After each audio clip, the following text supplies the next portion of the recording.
Alrighty, hello friends, hello, how's it going? Let's see who is here. Conan, hello. Captain Mal, hello. Lamp, hello, what's up? Shones, hello. Insty, hello. I was not ready for the melancholic C-pop ballad. I told you, I've been like listening to this playlist. It's so good.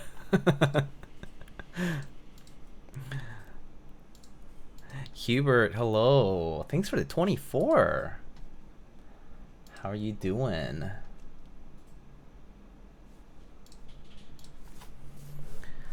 All right. So, today's build is the Neo65 Core Plus.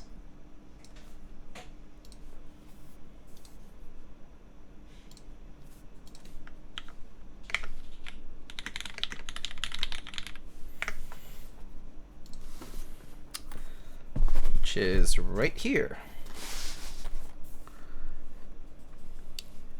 Fun fact, this song actually resembles the HK protest back in 2019. Oh, really? Well, that's a fun fact I didn't fully know. I knew it was significant to, you know, for like both on the nostalgic and the general, you know, people like the song sense and as well as, but I didn't know that it had meaning towards the protest. That's kind of cool.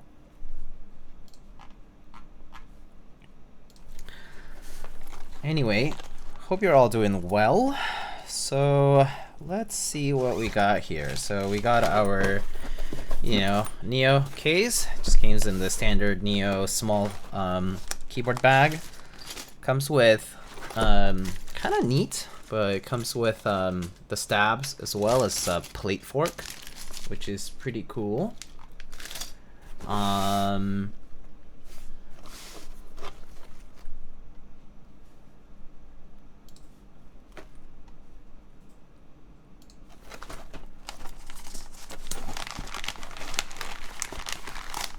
And then let's see, over here we have a few things. We have a plastic plate. I think that's polypropylene. We got an alu plate.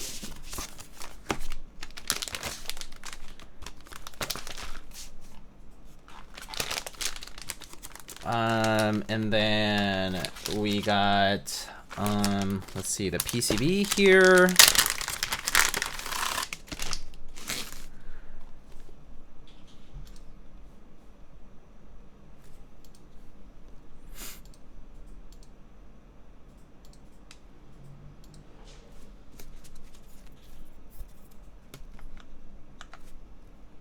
So we have a hot swap PCB with pretty much all the options.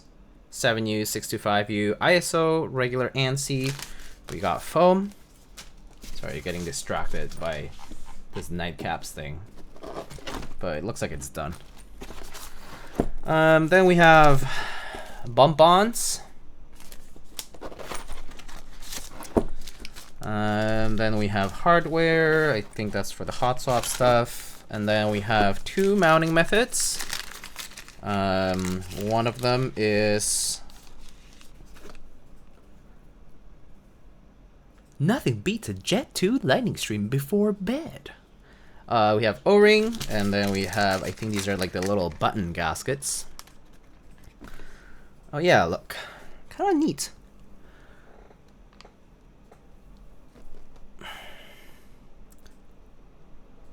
It has like, it's sort of like this like a lattice type of, like a little wheel with little holes, but it's like this kind of similar to that dumbbell type, but it's like a little button. But this bottom part is flexible and the top part is more rigid. It's kind of neat.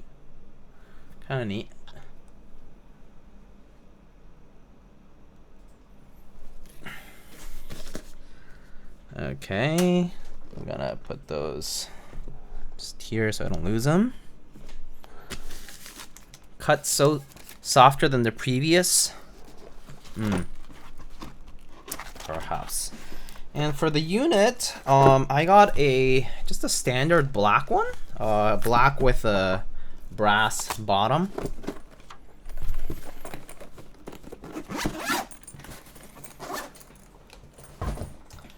So let's open it up.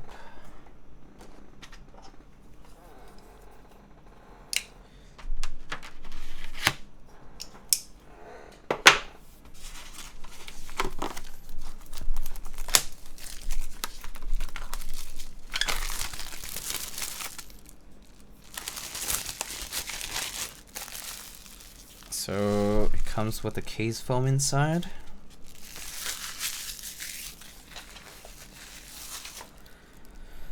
And let's take a look at the board. So this is the board. So a little different from the previous, the original Neo65. We have a one-piece case, looks like. Yep, it's a single piece. So pretty much the only thing that gets currently screwed on is essentially the daughter board. Is the bottom actually brass? It certainly feels heavy, so I think it's brass for sure. I can check. The easiest way is to just take the weight out and see, but it feels heavy enough to be brass. So I imagine it is definitely brass. Let me see here. Yes, it is a singular piece. Oops, wrong screwdriver. Too big. Let me see. I assume all of these do tie together. Oh, is this? Oh, it's Torx. Oh, my bad. It's not hex. I was trying to open it up with a hex screwdriver and then realize it's actually Torx. T6. Yeah.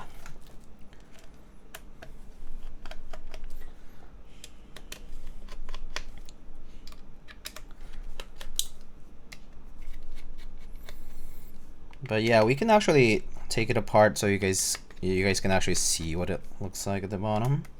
But yeah, this definitely feels like brass to me.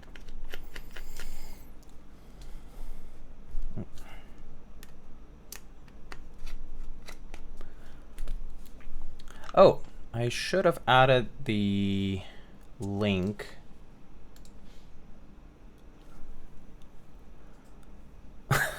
Hi, Mason. How's it going?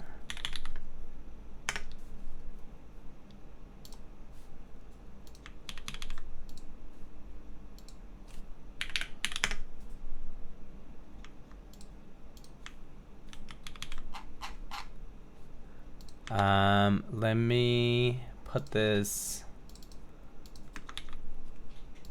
into the build command.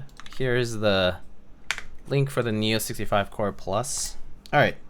So yeah, this definitely feels like brass to me. It's pretty heavy. It's pretty heavy. Looks like we have these little fillers for the compartment here. I assume this is if you had like a battery or something like that. So yeah, definitely brass, and this is also stainless steel. It feels heavy. It feels quite hefty. So that's also steel inside here. I'm actually not sure of all of the options that are available on the buy, so I would have to take just a quick look. There is a ribbon cable here that connects to this portion here. So you can see there's a ribbon cable that's sort of like just like looped around like that, and the little magnetic connector sort of sits right there, kind of nice and comfy. And then the USB-C connector is right there in the middle. And then, but yeah, you would have two like JC connectors connecting from the battery portion, or from this this side portion here too. So. All right, so that's what the bottom piece looks like, and the top is essentially just a frame. So I'm obviously not going to tilt it over because all the screws would fall out here, but it has O-ring mount pillars. There's 3 here at the top. There are 1, 2 at the bottom, I think. And then the plate essentially sort of slots in here. But yeah. And then, oh, and then there's these side pillars as well for the O-ring. 1 and 2 on the sides.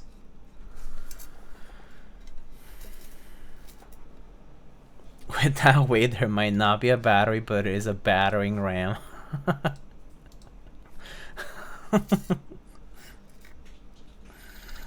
Oops, typo. Nice.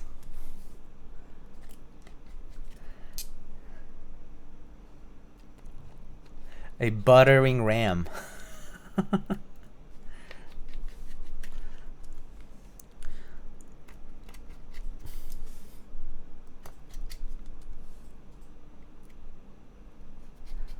All right, yeah, so it's a singular piece case.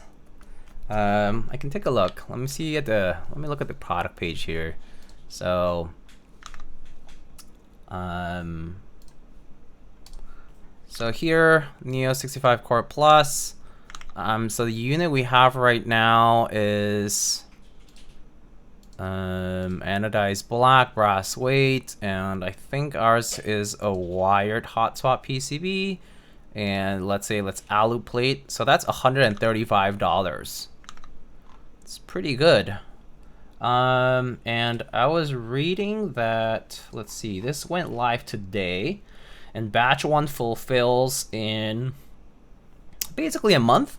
It's I saw from one of the notes that the batch 1 for the 65 Core Plus fulfills around late September. Late September, so about a month if you order now. It does say in stock, but it is going to ship in like a month. Yeah, $135 for a tray styled case, which is, yeah, this is Neo we're talking about. Keys and Neo, they really are cutting into this market with like super budget friendly stuff. Yeah, with all the bells and whistles and whatnot, so it's kind of crazy. It's pretty cool, not gonna lie. Okay, so I did see, I was looking at people who also made content on the Neo65 Core Plus. So if you're curious about other configurations, I saw Samuel Tan built one with the S2 engine switch with a PP plate. Ansel built one with the Wuchui Pearl switches with a PP plate as well, and the carbon fiber plate. Murkeys with HMX Cosmic Purple linears. Alex built with MX2A Black. Keyris built with Key Geek Butterfly and Key Geek Sunflower switches. Dr. Hay with Shinobu Kocho switches. Kitaro with a variety of switches, HMX and Key Geek. And then I know Patty recently also built, but I didn't get the time to check out the full bot to see what switches she used. But she also built one just recently. Yeah, might pick brass instead of copper. I would say it depends on the color. I would pick brass or copper just pretty much purely based on color. I would say, like, personally, black and brass go better. But like, for example, if you are picking slate blue or like jade even, I might, no, jade, no, I wouldn't do jade with copper. I would do maybe like the Mont Blanc color, which is sort of like this grayish one that kind of looks nice with the copper. Or even the teal. Yeah, teal, slate blue actually would look pretty good with the copper. Burgundy as well. Can we try some GAT switches? Oh, you want me to try GAT switches today? I had some MX Browns that I could use because I noticed that a lot of people use linears, but not that many tactiles. So I kind of felt like Browns could be a nice like combo to try.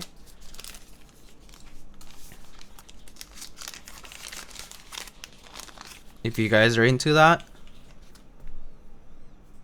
Are these the bump-ons? Okay. One thing I have to say is these bump-ons are hella thin. Do you see how thin these are? I feel like these would just straight sink into the desk mat. Like almost no bump on thickness to this. Are they different? Hold on. There's like a lot of bump ons in here. I wonder if there's like different thicknesses or something. I don't think so though. There's different colors. So I have the gray ones. And then no, they just come, they're just extras. They're not really, yeah, they just provide 2 extras. Okay.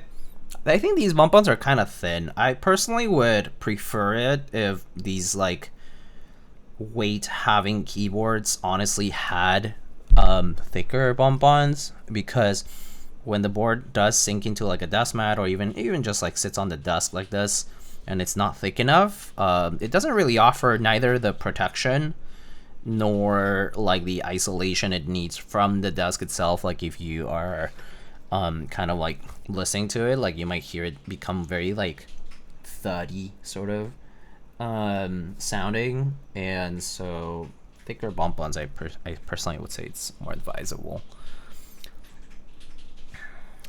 I also vote Gaterons instead of Browns. Really? Okay. How big of an advocate are we for Gat switches over Browns? Do we want to put it up to a vote? Because I don't mind. I don't mind building with Gat switches. I'm Team Gateron. Oh, really? Okay. I can do a poll. Yeah, let's do a poll. I guess change mind and switches. MX Browns. Gateron. I guess yellows is what I have. I think Gat Yellows is what I have for linears. I don't have Gat Browns, unfortunately. I don't have like any ready, like around. So if you guys really want Gaterons, I can do it. All right, I put it up on the poll so you guys can vote. Gat X? No, Gat Yellow, just Gat Yellow. I don't think I have Gat X ready to use. You know what? I'll take a look. Let me see if I have some Gat X around. I have a list of stuff that I have like ready for builds and stuff. Switches, Gateron. Yeah, I have Gat Yellow Milky tops. I have some Gat. Was it not Pro? It was like Gat something V2. What was the pre-lubed ones that were like full milky housings? I have those too, but those are also linear and yellow ones. Okay, I have Gat X, but they're not lubed, so not ready for this today.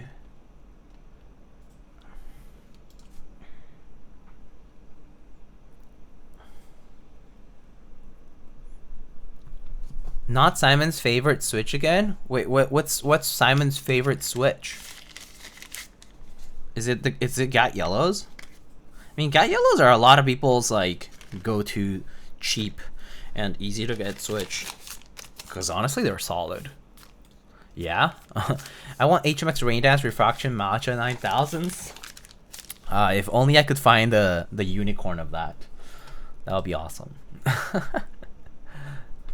Oh, it looks like the votes are still 5-4. People are voting for the Gats as much.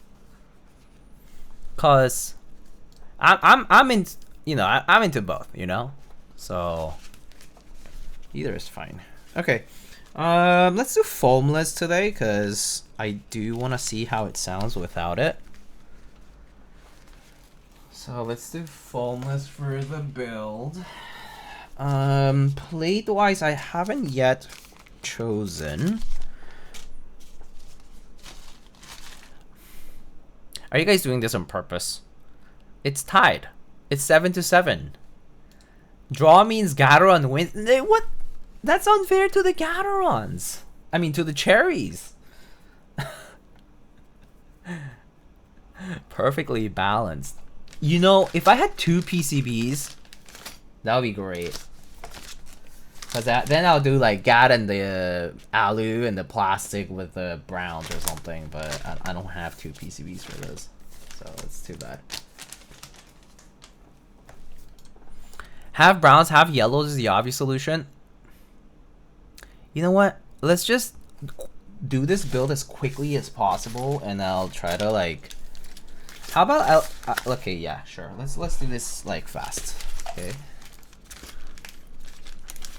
I'm gonna try to do both.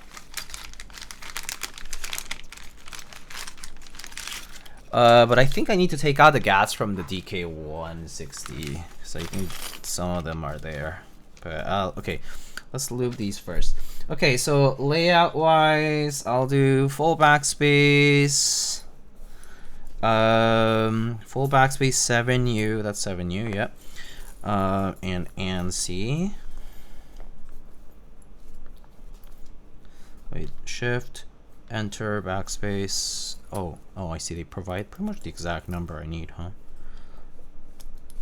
Okay, cool. 2, 4, 6, 8. Okay. Polls never work for me if I watch on my phone. Oh, that makes sense if you're watching on the phone. If it doesn't work. Yeah. Make a Franken with both of them? I could, but it doesn't become a good frame of reference for people. So you know what? Give me a sec, okay? I need to get those. Let me get those GAT switches first. I have them here, so.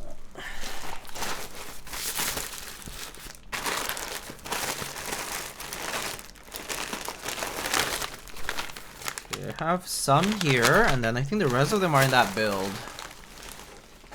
So the rest of them. How did I?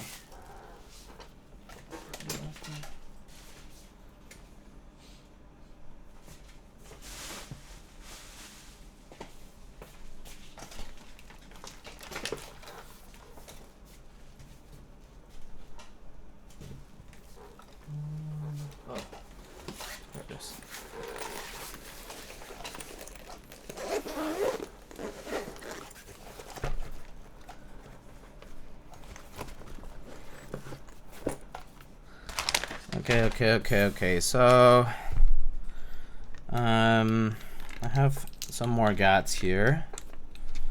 So we can take some from here. How many do I have here? I'm gonna need like 68 or so of them, I think.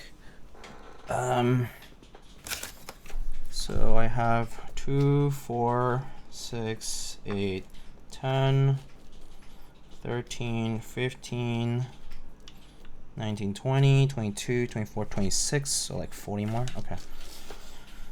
All right. 60 GATs. Yeah. If it's HKB, it's basically 60. I'm just gonna like use my fingers to take off these caps.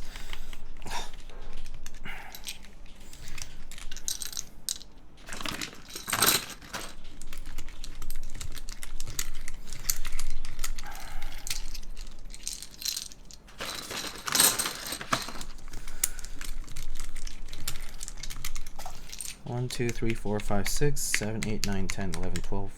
Okay. How many did I count here? Ah, crap. Doesn't matter. I can just undo most of it, and then I think I need like 40 more.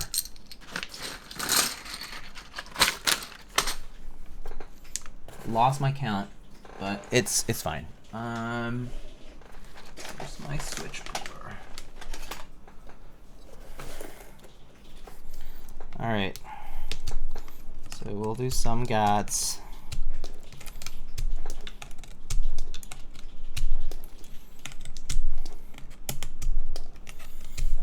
Anyway, how are you guys doing?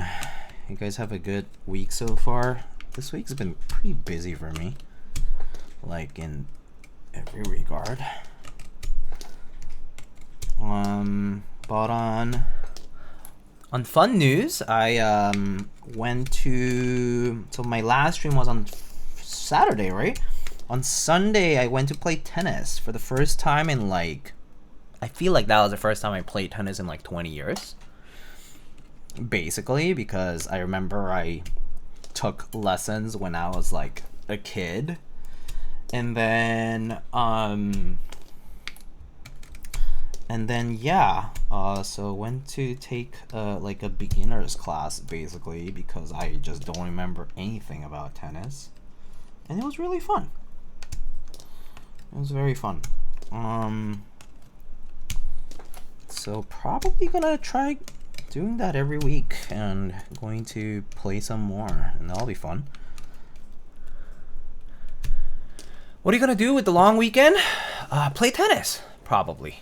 And maybe some games and finishing some shows and just relaxing. I do have, and then I have some other commitments here and there, like smaller ones, but yeah. But yeah, part relax, part other commitments. Tennis, sick invite. Oh, Eric, that's right. You play, right? But you're too good, probably. You're too good. We're like beginners. My partner and I, we're like extra beginners. You know, like I hit the ball and it's like out every time. I can't even serve. Like, you know, we went and then I realized I can't do anything. Like as a kid, I remember I had so much fun, and I remember my coach when I like took like 10 classes when I was a kid. He would make us like put like a small obstacle on the other court on the other side of the court, and like make us hit it with like by serving, like so that you could practice your serves, right? And I would like do that. I was crazy when I was a kid, obviously. And then you know I tried serving for the first time this past weekend. Dude, can't even toss the ball properly, dude. I toss it up and it goes like yeah. Kudos for not playing pickleball and choosing tennis. I think tennis seems more fun to me, but everyone's different about it, I guess.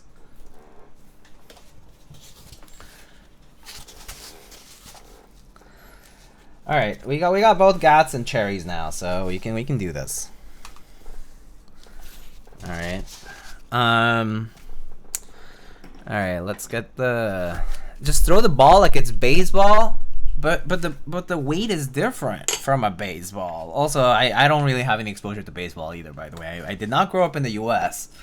So actually, baseball I only got acquainted to it once I like came to the States. Actually, my first baseball game was when I was like 19. Like IRL, you know, like watching a real baseball game.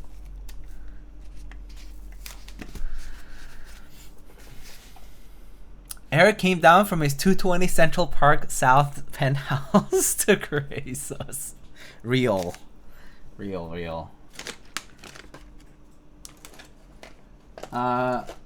yeah, definitely need to like get better to like play with other people. Otherwise, it's just embarrassing and sad and probably boring, honestly, for anybody who would play like with us, right?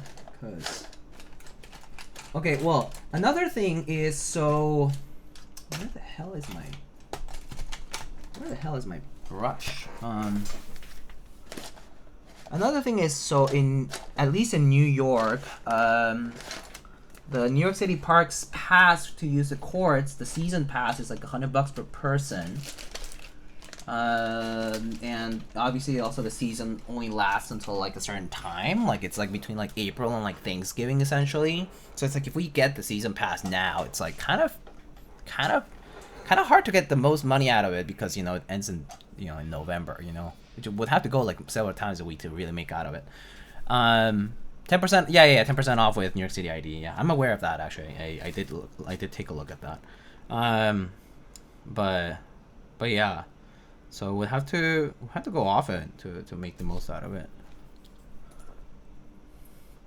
Yeah, April to November. Yeah, it's like first week of April to the weekend before Thanksgiving, I think.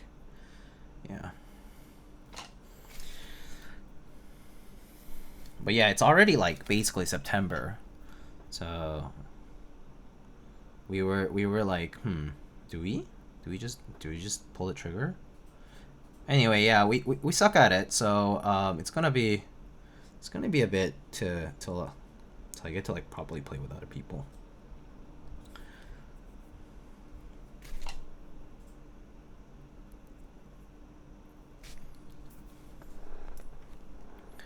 Swimming pool over pickleball court all day long? Oh, are you a swimmer? That's cool.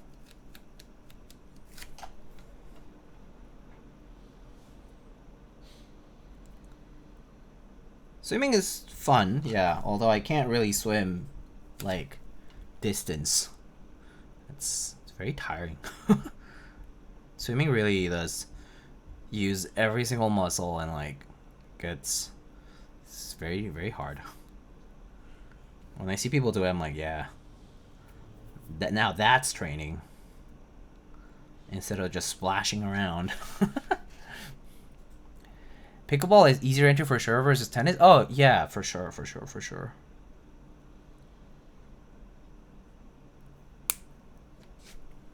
Anyway, wake up call as to how out of shape I am though.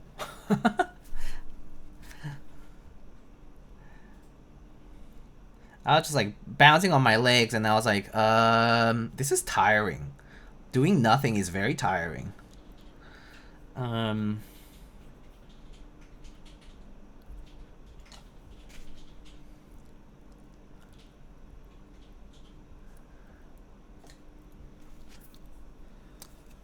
Oh, we haven't chosen the plate, have we?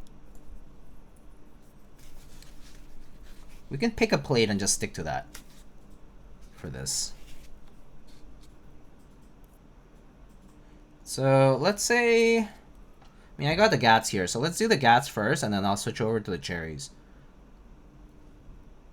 That good? So, or I guess, well, I need to do the build command first. But give me a sec. Maybe after I do this.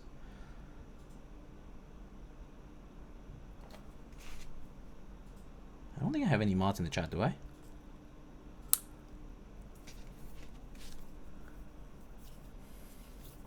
Swimming is the best cardio IMO. I mean, it's also like one of the hardest cardios. Like, not even kidding. No, but I could have been. All I hear is bop, bop sounds at night from the pickleball courts. Yeah, I have heard about people being really obsessed over pickleball. It does sound very fun to be fair, and I've seen people play it, and I'm like, yeah, that looks fun.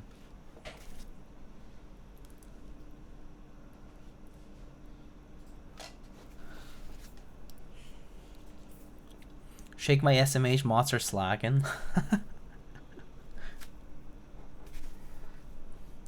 Kupo, do you want to be a mod? Now that my West Coast department isn't operating anymore. I mean, you know, Teha Types, my other channel, Teha Types. This is just my it's like a Smurf account, right?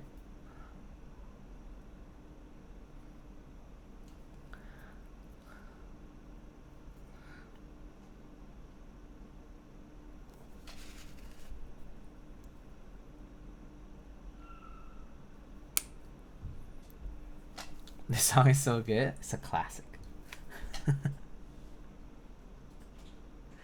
Anyway, I've been on that kick. Oh,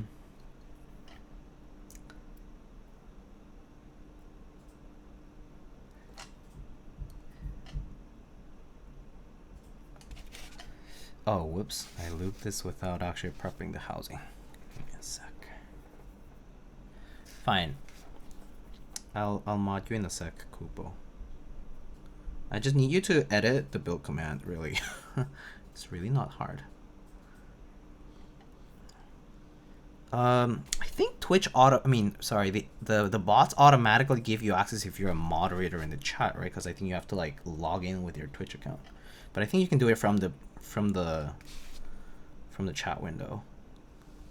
Pretty sure. Didn't expect to hear it here. Yeah, I know. I was like, do I play it on stream? And then I was like, yeah, whatever. Who cares? Whatever whatever I like. I'm just gonna oh, that doesn't work. Is it mod? Is it mod? Mod. Oh, it's mod, Mr. Kupo. There you go. I think the command is edit cmd edit and then it's like exclamation edit cmd and then build and whatever.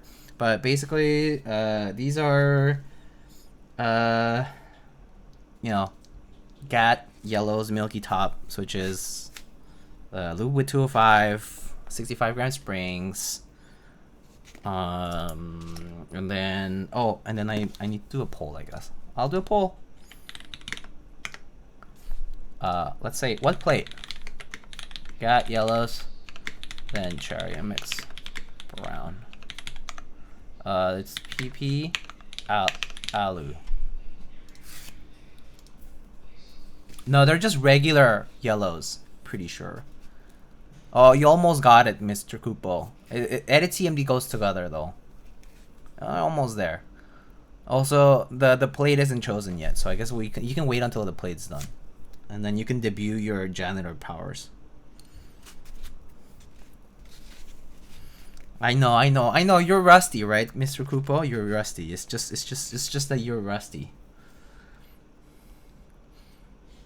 That's all. We understand. I understand. You're just rusty from you know, from my other account being inactive for so long. I know. I understand. But watch out for my video next week on I don't know what platform. Tell me an obscure video platform. I get on Vimeo, I guess. I'm gonna publish my new video on Vimeo. That says I'm moving on to a new chapter. And it'll be Jover. Jover for Miago 11, aka Miagofuck _ aka Lightning Keyboards. It's Jover.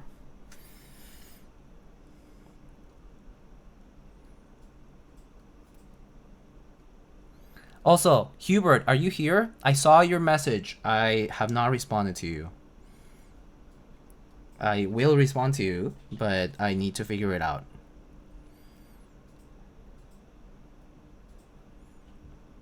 That is about it. I wish you luck. You should consider uploading your sound test ASMR to Pornhub TVH. Wild. Alu? Okay. Alu plate it is today. Alu plate with MX Browns and Gat Yellows.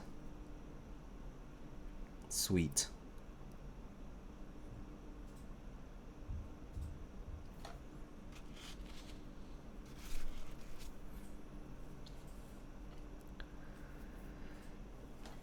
Keyboard hobby will boom.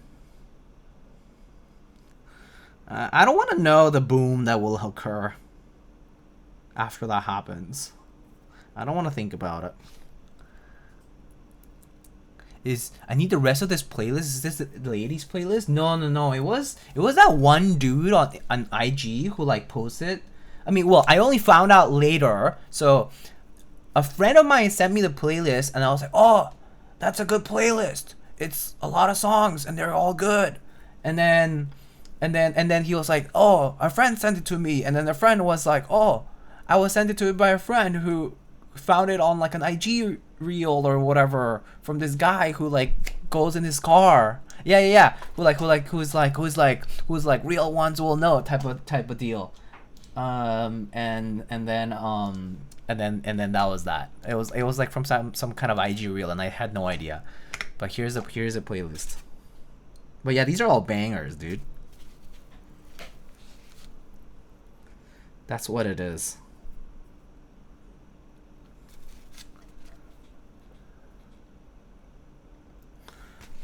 Oh no, I remember the reel now. I remember the reel because I watched it like much later, right? It was like they're like driving like their friends in a car, and basically they like play like, you know, Western music, like, you know, current like top 40s or pop or whatever, and then as soon as they like drop them off, they like switch to this. And it's like, yeah, that's the good stuff. And then someone else gets on the car and they're like, switch it back to the other music, to like top 40s or like, you know, pop.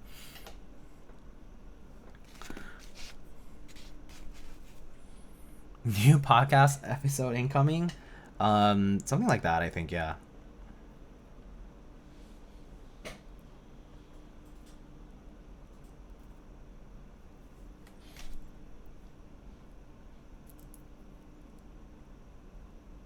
Diego, I forgot to ask, have you listened to Boa's new album? I actually no, I did not. No, I did not listen to Boa's new album.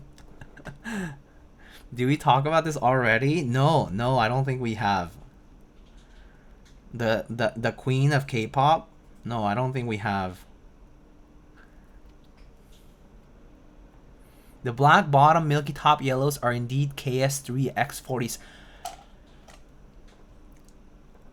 Okay, I don't know.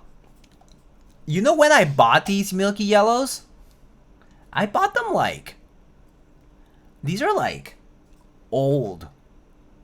So I have no idea if these are KS3 or not. Back in my day, they wouldn't put designations for KS or whatever. They would just say milky top Gat Yellow, and that was it.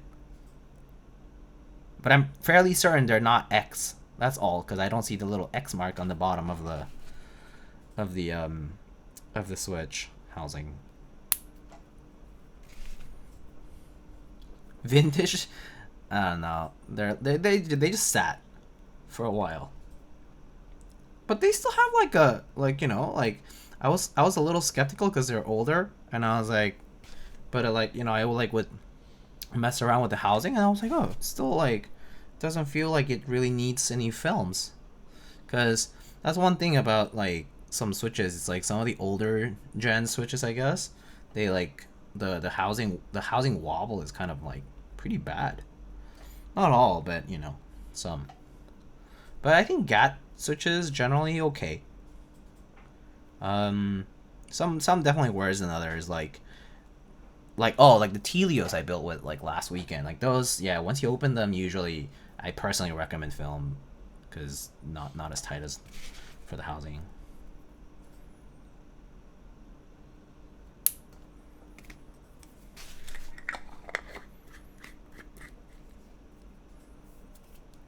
Full milky yellows are just called KS3. Oh, okay. So KS3 X47 is a specific designation for black bottom milky top housing. That's interesting. I wouldn't ever know this until I guess now. There's like 18 versions. Yeah, right. 18 versions of KS3. Right on.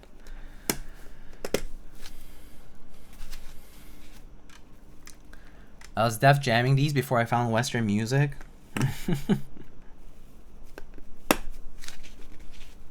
To be fair, I got exposed to like C-pop a lot later.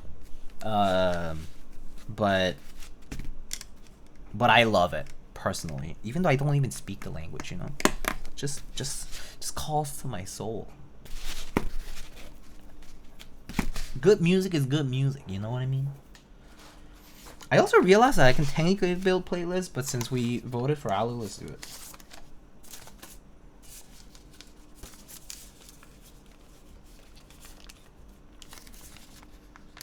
Personally, I prefer K2SO. I actually compared some new NK creams and OG creams, and the new ones are so much tighter and nicer. Yeah.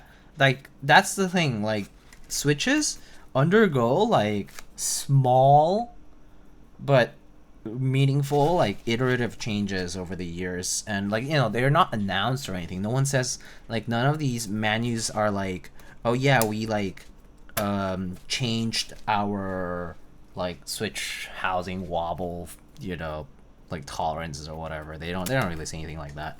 They just kind of do it and don't tell anybody. Because it's just, like, small things. I mean, general consumer probably doesn't really care.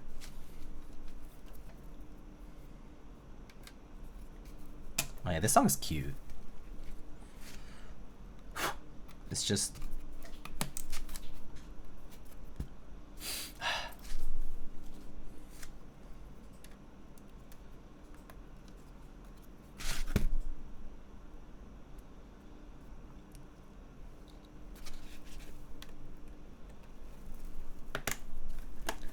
truly touches your heart. I start to label my switches with date of purchase, vendor, because batches vary so much. That's actually a great idea, you know? I've like marked things like, oh, vintage, or like, you know, MX2A, like that kind of stuff, like more generic labels.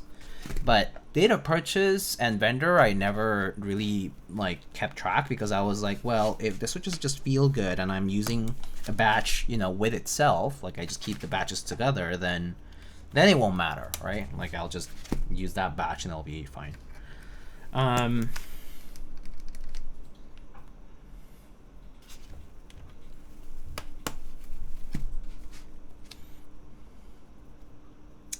But that's honestly, if I could, you know, go back and do that properly, yeah, keeping track of batches and keeping track of dates and all that is, I mean, more info, better.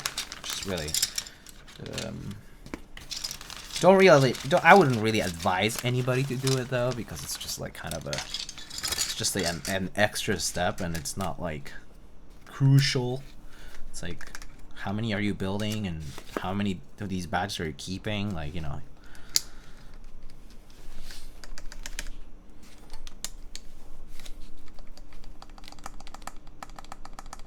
Good music breaks language barrier. Yeah, that's the thing.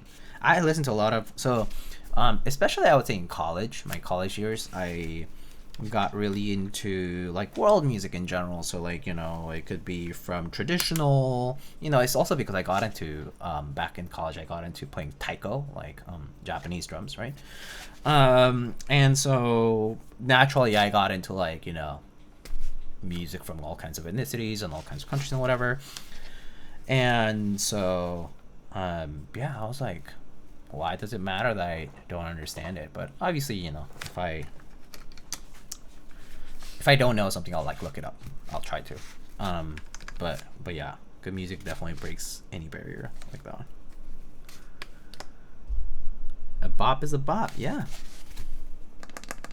Which is cool, right? Like you see like K-pop demon hunters, you know, and the K-pop obviously is like this big thing now. It's like this behemoth of an industry now. But it's nice to see this kind of transcend, you know, beyond, and even kids are like obsessed with it, and that's kind of cool. I appreciate that stuff.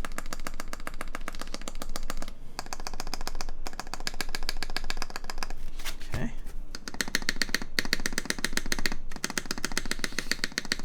These Neo stabs are actually pretty solid. Like straight out of the box, pretty solid. Just a little bit of 205 and they're good to go. They're clip-ins too, so good with these O-ring builds and whatnot. Bubble pop. That's old.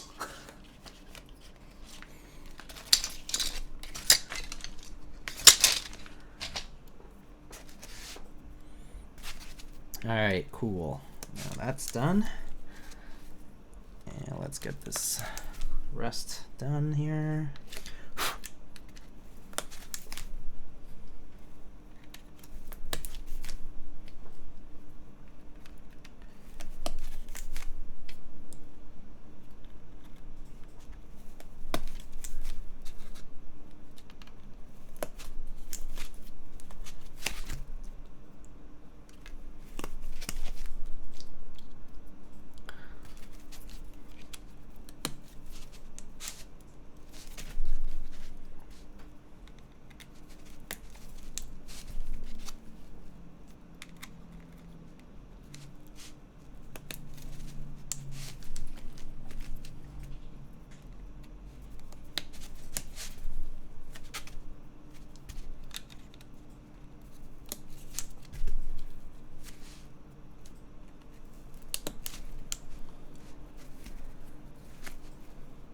You know, I was like, I need to encourage people in my server, on my Discord server, to just post like playlist links, because I enjoy just listening to like random stuff, encountering random stuff here and there with like what people are enjoying music wise. I just don't foster that discussion enough in my server, but something that I always like come across when browsing some other servers, and I'm like, yeah, there's like active music discussion. I'm like, I don't really partake in discussion, but I'll always listen to new music when recommended.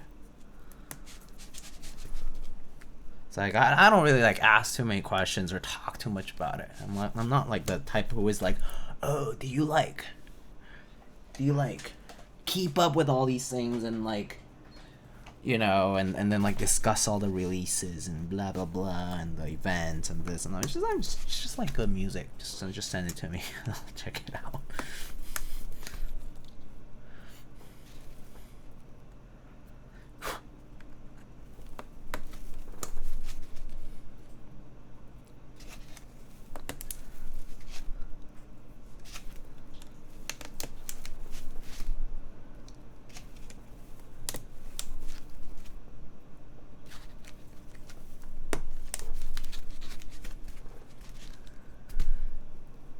Down for a playlist channel, don't really discuss it much, but we'll happily listen. Yeah, because if people enjoy it, right, there's gotta be a reason, right?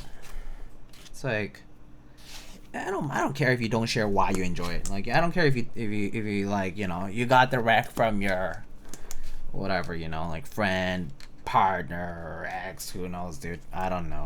I mean, people get influenced by music so much for all kinds of reasons, and that's totally fine.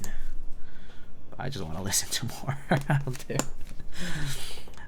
So like another thing is I've kind of found also, like, you know, when you start using, like, you know, especially with like streaming services, when it comes to like Spotify or like whatever, the recommendations actually kind of dull out eventually. I'm not sure if you guys noticed, but like I try to like do this, like the smart listening sort of thing, or like the listening where you like it just recommends you stuff based on like stuff you've liked or like whatever else, and eventually kind of there's like there's stagnancy in that. Eventually, like the recommendations start becoming kind of circular, and I start like seeing the same artist, or like I start seeing like not much of really like exploring out there. If you just let it do its thing. And so like I try to like click on other people's stuff, but even that, like for example, if I search for something and then I like look at the top, like, you know, 10 results, like 10 playlist results, even for like different things, completely different, because like just by keyword, it still kind of circulates like to something very like a set R number of artists, or like, you know, and I'm like, huh, that's peculiar. I mean, obviously, there's a lot of force at play with, like, obviously maybe there's, you know, people paying to sponsor or essentially promote or whatever, or just like the way the algorithm works with hits and all that kind of stuff. But yeah, so I rather would hear it from like people who are like, oh yeah, actually I listen to this, and this is like my obscure niche playlist, and it's fun. That's higher chance of listening to something new. Yeah. You like guitar covers? I enjoy them. I mean, so for a long time I really liked to listen to metal covers for music. But I enjoy guitar covers in general too. Acoustic, you know, or not, it's fine, you know. Guitar covers in general are fun. I see them a lot more on like you know, now with like Reels and like TikTok and all these things, right? Obviously, like it's become a lot more popular to like kind of have that kind of type of content out there, and I definitely see a lot of like those bass covers or like guitar covers.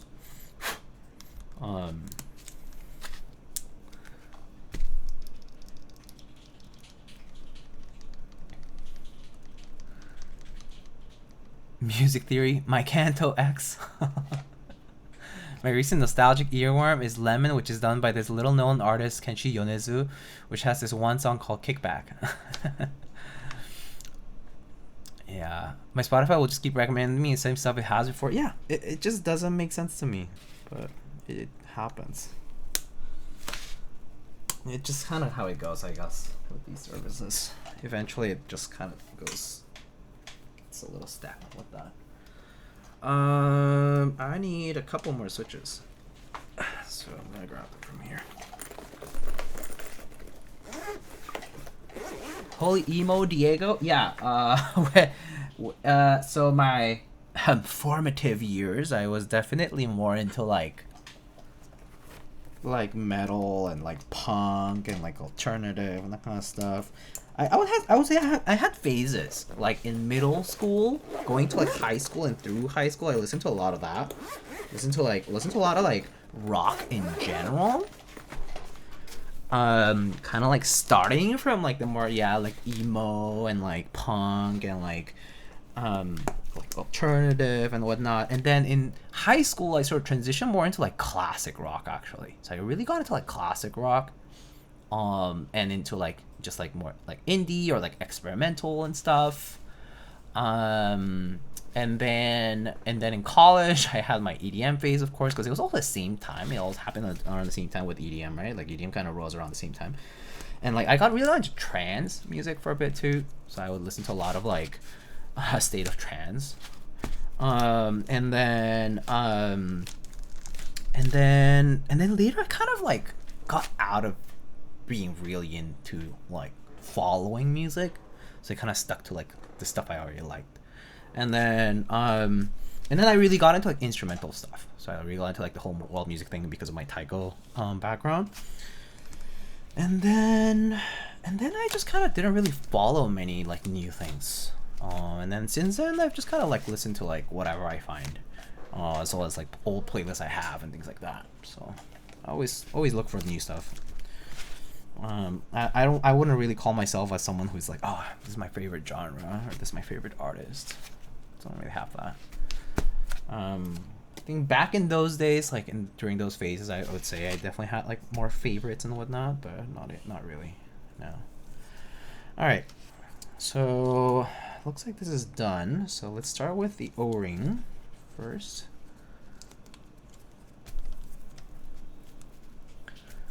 It's not a phase, Mom. Yeah. I definitely had a more embarrassing like emo phase for sure. If you like acoustic covers, check out Misha Didi. Okay.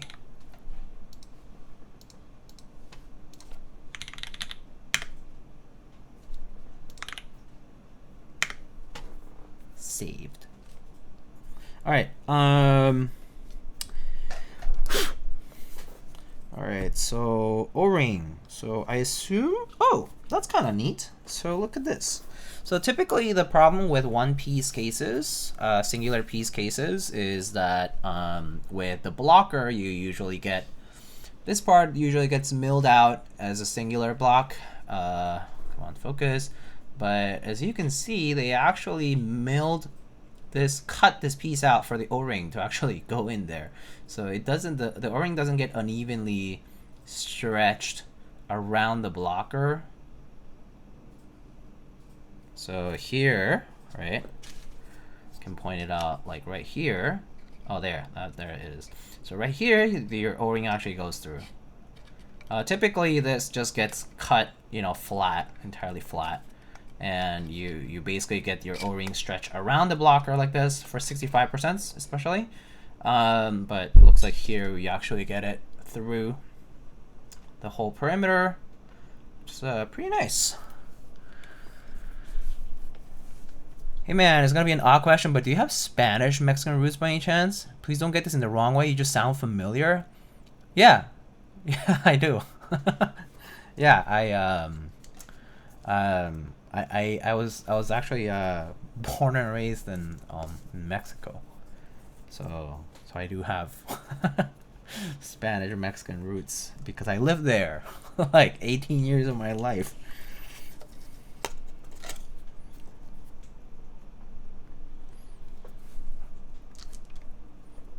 Okay, hopefully this daughter board actually stuck on there properly. He's a fresa?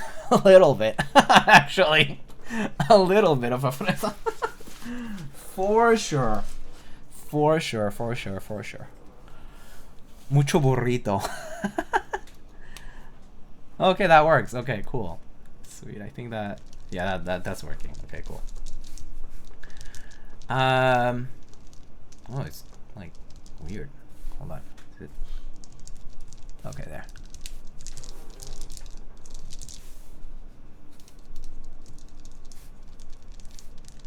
There we go. Okay. 69 getting closer. Oh, damn. Nine Walker. Hello, my friend. Thanks for the 64 months. All right. What key set should we put on this? Should we just go with a good old wob or something? Or are you guys feeling anything in particular?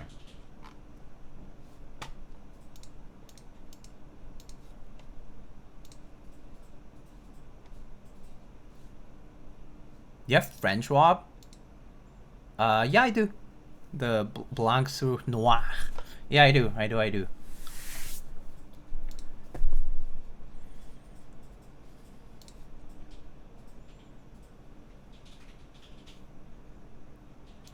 Ew, French wob. The only part I don't like about that set is the modifiers, the vertically centered mods. I want Chinese wob to honor this playlist. Oh yeah, fine. Chinese wob. What's the one that I have Shanshui.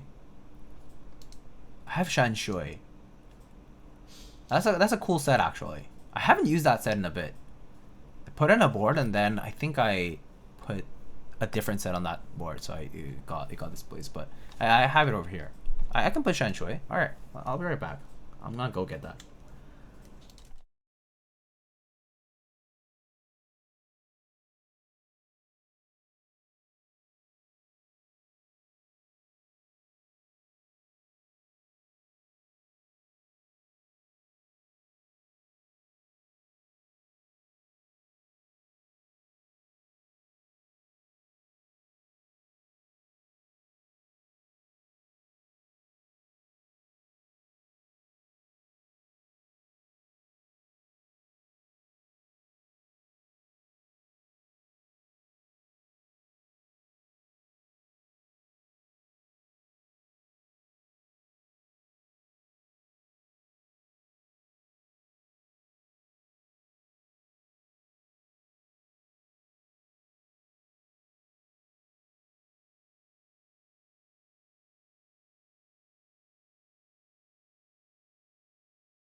Okay, I'm back.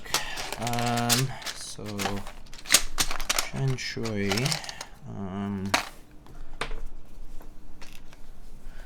Better not come back with that French web. I got Shanshui. Just need to find the right keys for everything.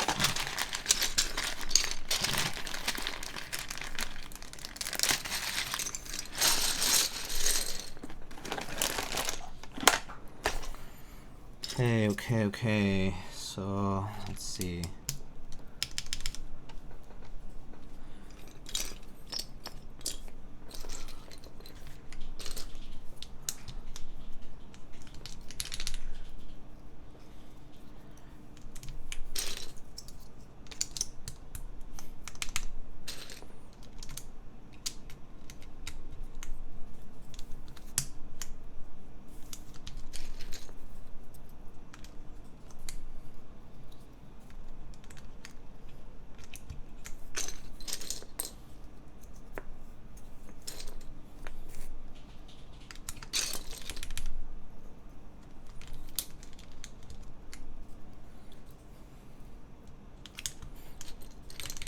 I found sealed Shanshui for 75. That's a pretty good deal. Sounds like a good deal.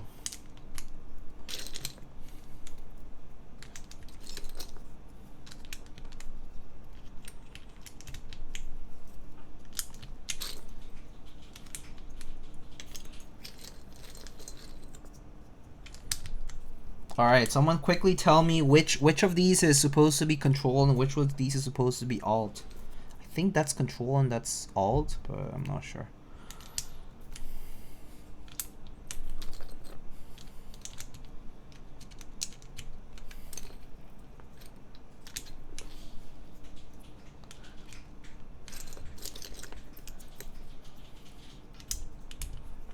Sorry, maybe the it's not zoomed in enough for you guys to actually tell, but it's fine.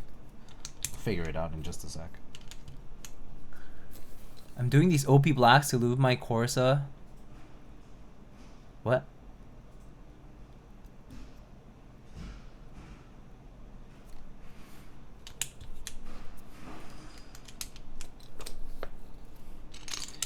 Mick, have you been buying new keyboard stuff? I've seen you around here a lot more these days, which is nice. Made me wonder if you were kind of like really swinging hard back into the keyboard thing.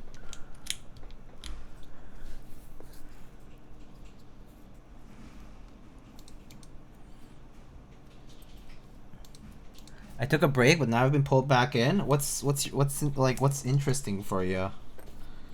What's catching your attention, I guess is what I mean. I'm just curious because, you know, obviously a lot of the people that we would talk to online, I mean, who actually you can still talk to online anytime, but you know, like when you see them around and you know they're not like really into keyboards, they're just hanging out now. Kind of makes me wonder what people are kind of like interested in.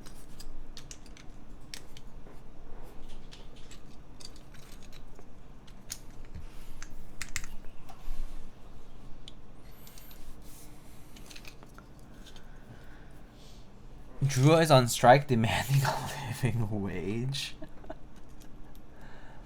The Gion F18X V2 pulled me back and I'm hunting for a Kohaku? Oh, cool. Well, what color Kohaku are you looking for?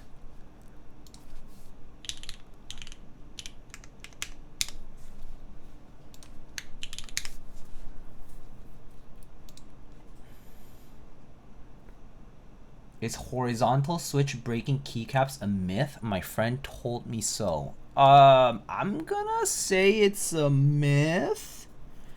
I have to be honest, I don't really think horizontal switch, meaning like when the switch is mounted side like 90 degrees rotated, I don't ever think I've heard of anybody having broken caps from that specifically. I never heard of it yet, and specifically attributing it to that.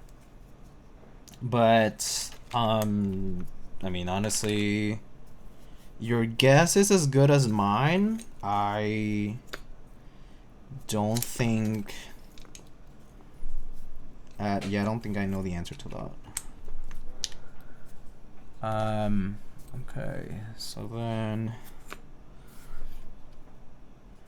Page up, page down is the ones with those characters. So I think these. Wait, is this R2? I think that's R2, right?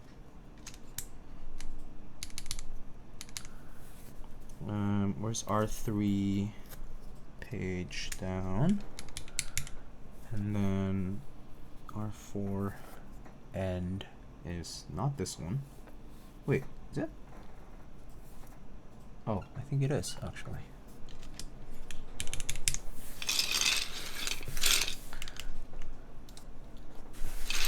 Like the enter entry on this PCB? No, I don't think I've encountered that. I mean, I wonder if it's more specific to a particular switch, but horizontal switch breaking keycaps very specifically due to orientation only?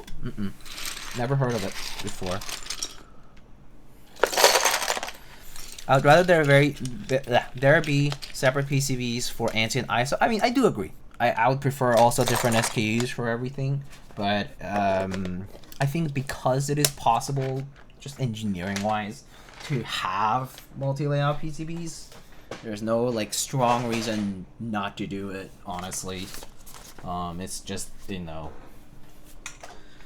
it would be a little bit of a, it's a little excessive to have that many different varieties. But, you know, that's a fair, it's a fair point, to be honest. I mean, it's totally fair.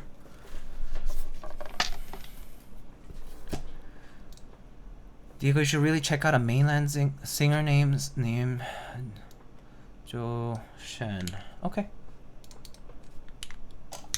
I've written it down. All right. Let's put some caps on this. You know, I actually really like this skull. It's very funny and cute. And I don't think I've done a prime cap in a while. So maybe we'll do the Winston here.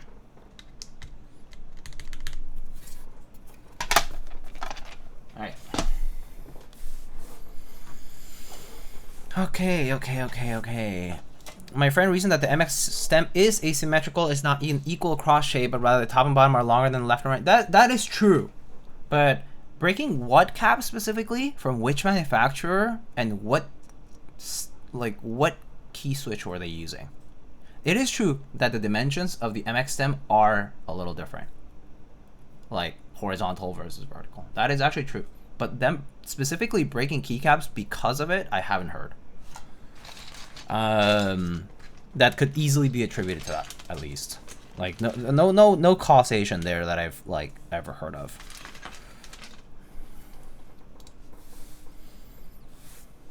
I'm pretty sure it is asymmetrical too, though. Like it's, or you know, like it's one side is thicker than the other. Yeah. Oh, look at that. It's looking pretty good. All right, let's listen to this. So type.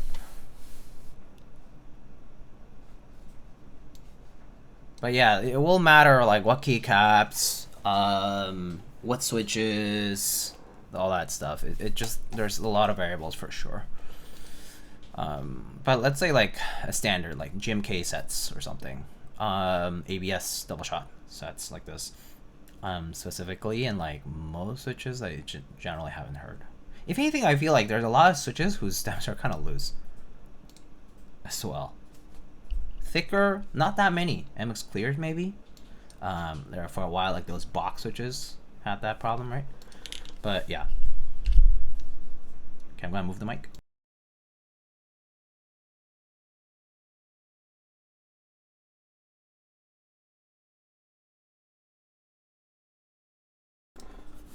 Oh my god, this song. I don't want to stop it, but I have to. Okay, I'll stop this. Love that song. Anyway, okay, so right now I have it built with O-ring. This is O-ring with Gat Yellows, and then I'm gonna do these button gaskets or whatever. And then I'm gonna switch over to MX Browns, and then we'll do it twice, and go from there. I did recently, so actually from last setup to today, I actually switched my desk. And I'm not sure if you noticed, but the setup is actually different. I basically downsized the desk by like a little bit of the depth, because we were just like shifting the furniture around. That's why actually the back is even messier than it was last time. But it's a different desk, so I hope that the way I set it up doesn't have a lot of vibrations carrying over or anything like that. But just let me know if you feel like it's too thuddy or something like that. Maybe, you know, I can anticipate that too, but yeah, we'll see. Just let me know. All right, let's try this out. So Gateron Milky Top Yellow switches. These are with an aluminum plate currently, and we have GMK Shanshui, and this is O-ring mount. Okay. All right, let's try it out.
that's nice. Pretty good. Nice and clacky. Very bright and clear sound. Very nice. I really liked it. That sounded and felt pretty good. So really nice. Really nice. All right, going through the mods.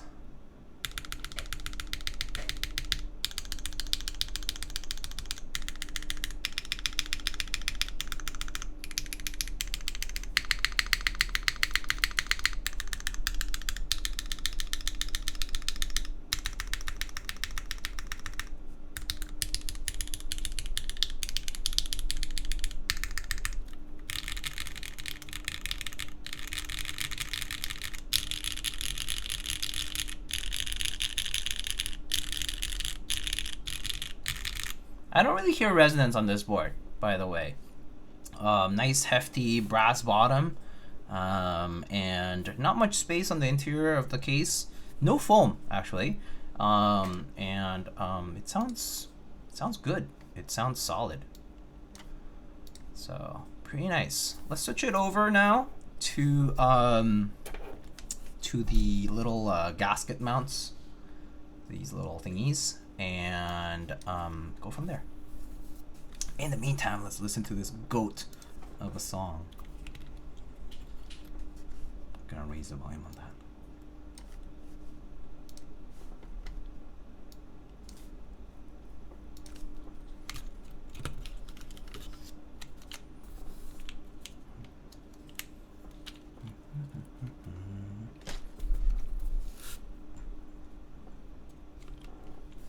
Okay, so I think these face down.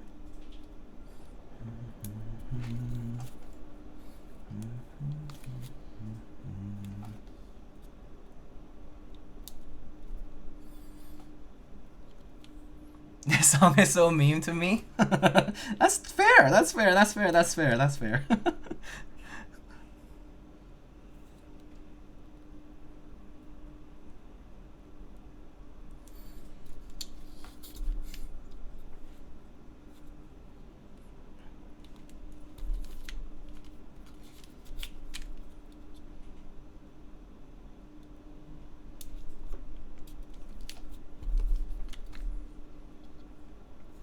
Does the 60 core sound as good as this? The 60 core was really good too. I actually really like the 60 core too. If you're into the 60 layout, I think the 60 core is a pretty good one too. I remember liking it a lot.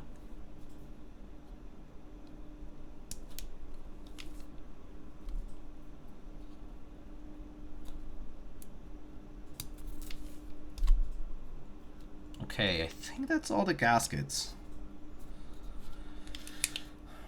Yeah. Okay, so now I got these little button ones.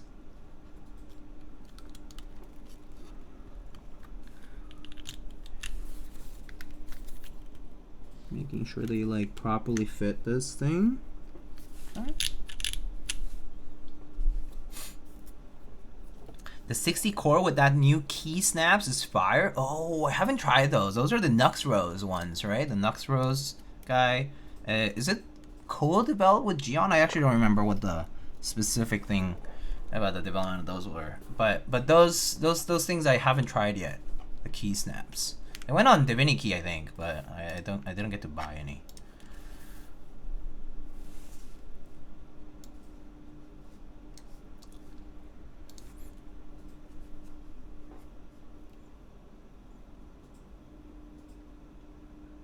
All right.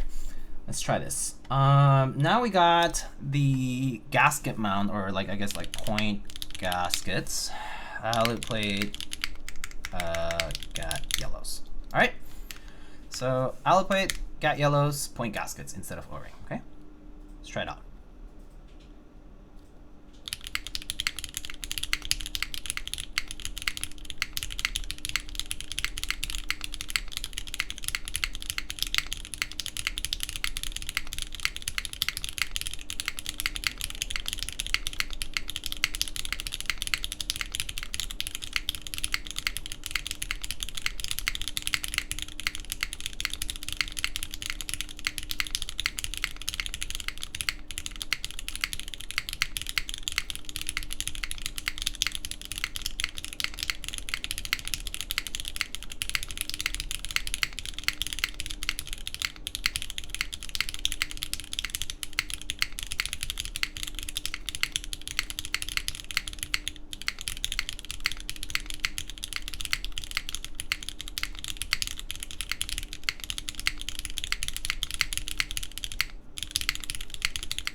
pretty nice.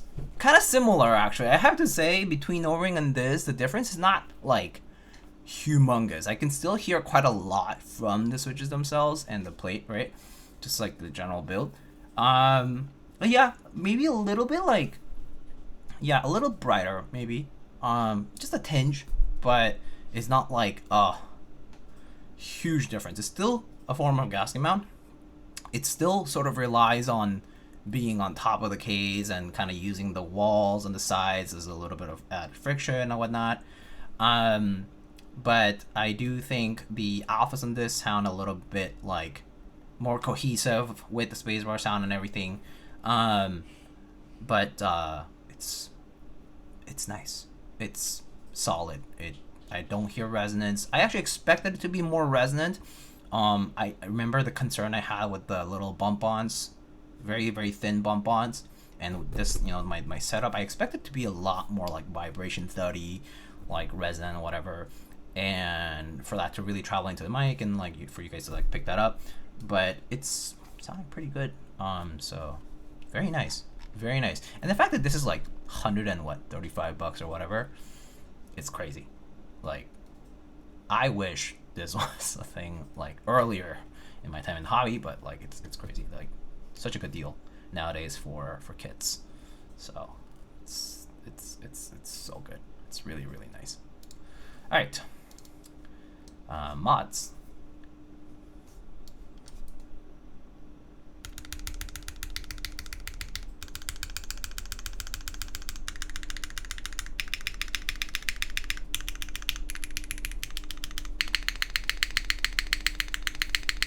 That's a nice spacebar.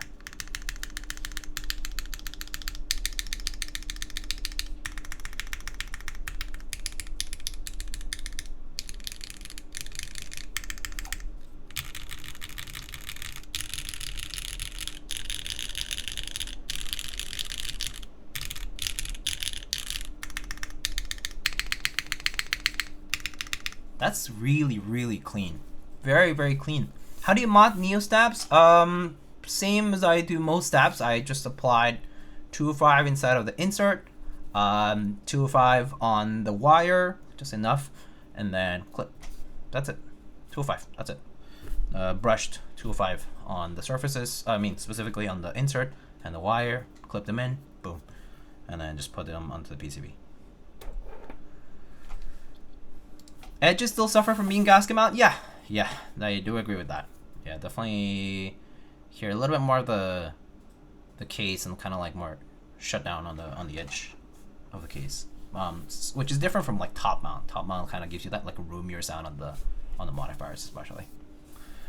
Okay, so now that we're done with this, we can go ahead and I'm gonna remove this from the internal part here, and I'm gonna replace these with MX rounds.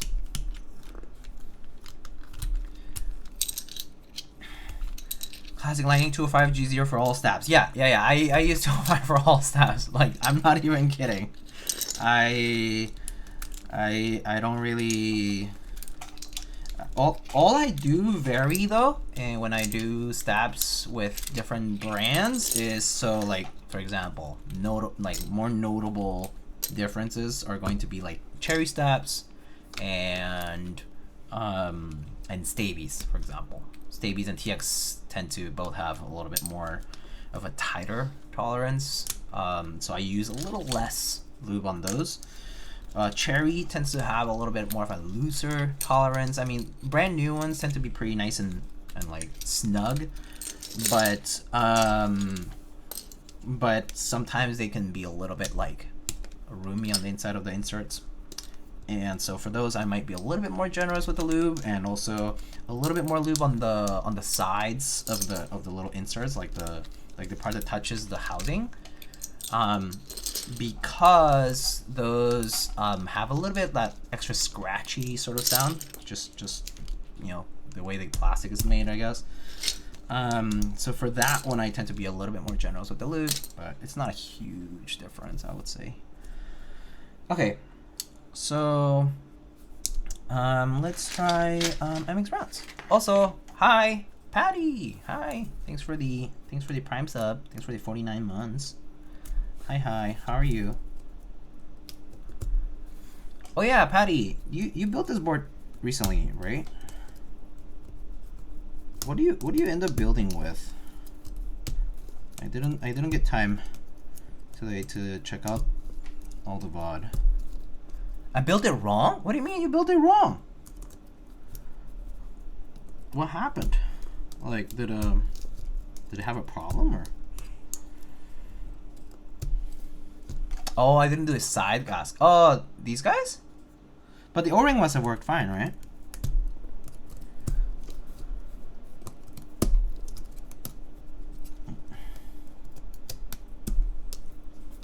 O-ring was fine. Oh, that's fine. It's okay. Not like I don't make mistakes while building too, so.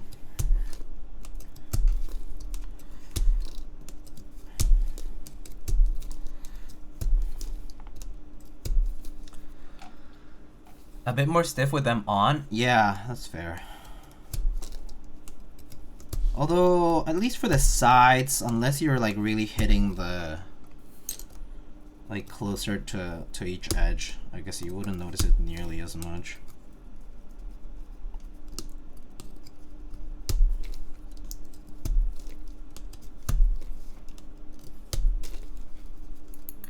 Oh yeah, I promoted Kupo to Janny.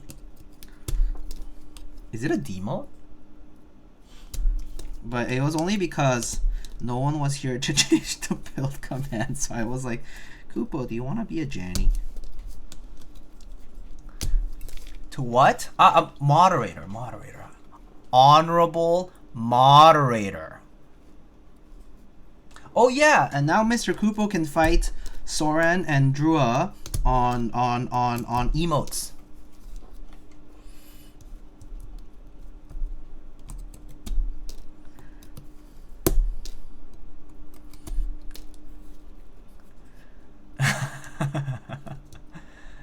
Nobody uses 99% of the ones here anyway. It's okay. That's true. That's true.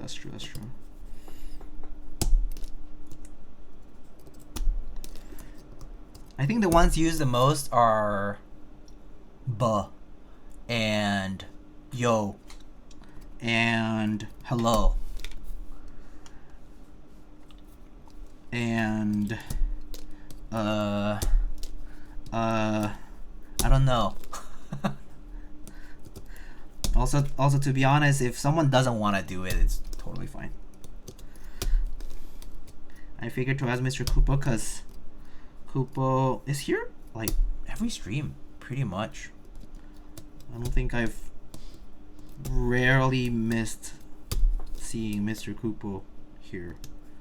It's actually wow.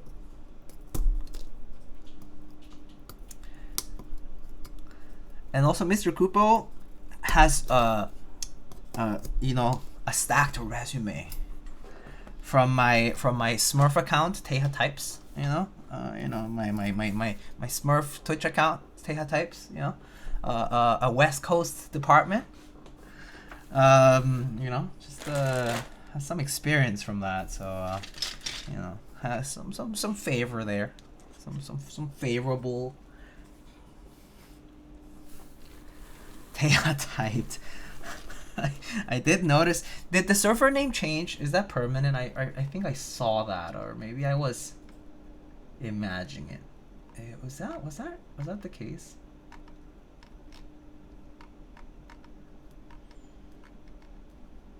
Oh yeah, it still changed. Teha typed. Sag. I kind of miss Nathan. Now he just posts relatively infrequent Seneca typing tests, right? I miss Nathan. Hope he's doing all right.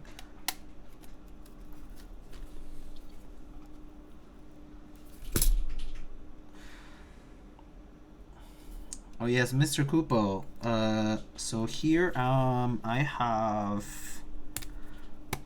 a new build coming up for you. So this is just gonna be MX Brown's with 65 grams TX springs and TX films, and these are loop with 205.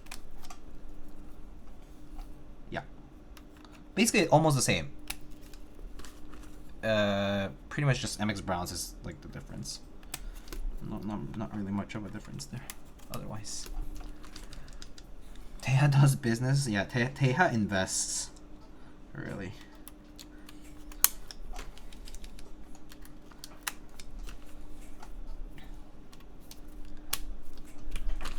Edit command. Edit command.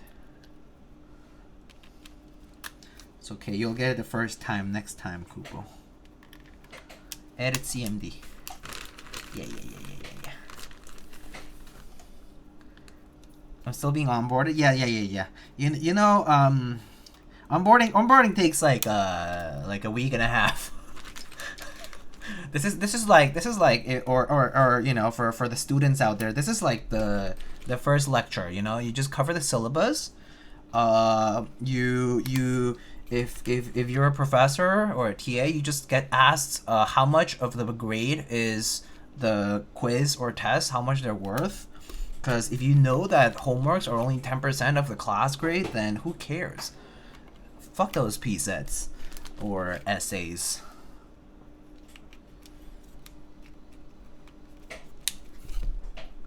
Imagine wasting my time on problem sets when they're only 10%.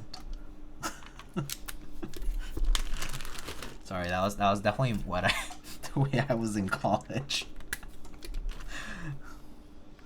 I hope I'm not poorly influencing people to be a bad student. The F word. Oh no. Cancelled. Mr. PhD here. Well, if you're in grad school, then the grades don't really matter. Unless you're in professional school, then the grades do matter. If you're like, obviously, like if you're like in, well, I guess med school for the most part is pass fail. And then I think law school, it matters a lot because it pretty much matters for like your career, internships, job, that kind of stuff. Now my cat is asking me what's the F word. F word. Freedom. I don't know. What is that?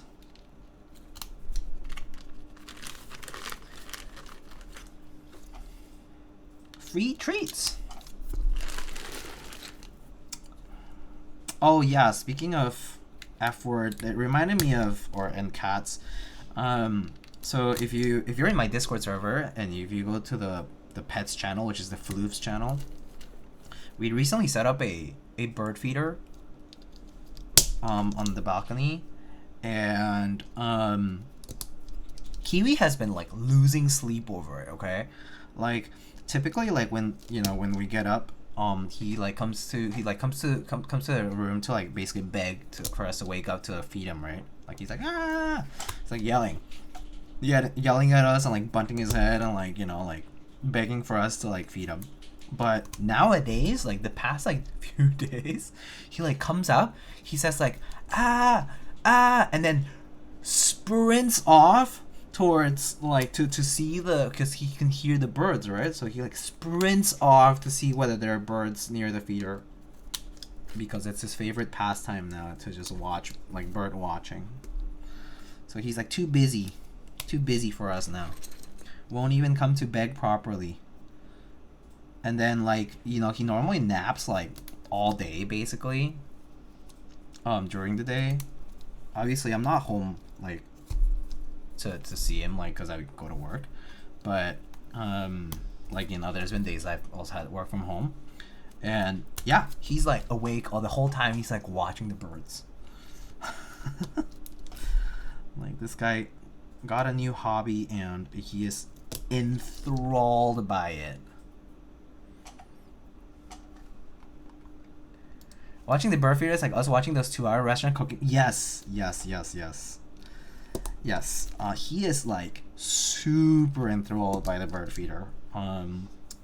for the most part, we've only gotten sparrows.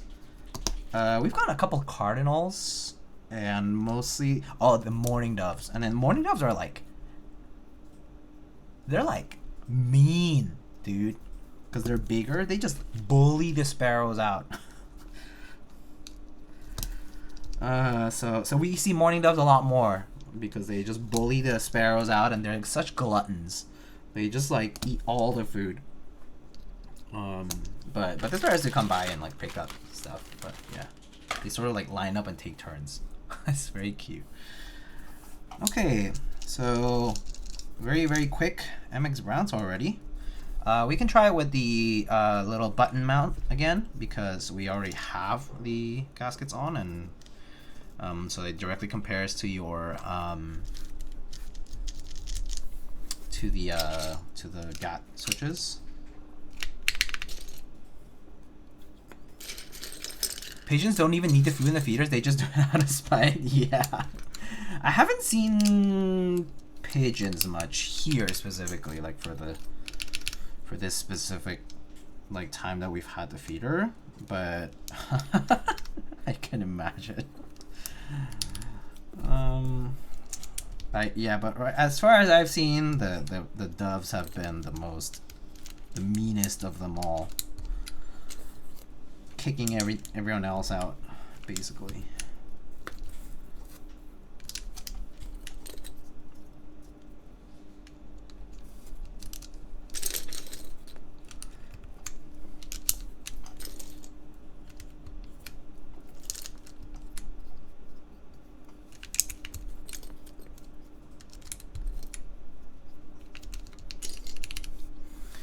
Jedi Buds, hello. How's it going?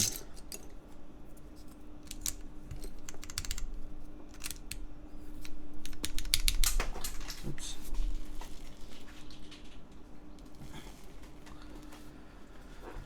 All right, so we are currently now putting on keycaps on this MX Brown build.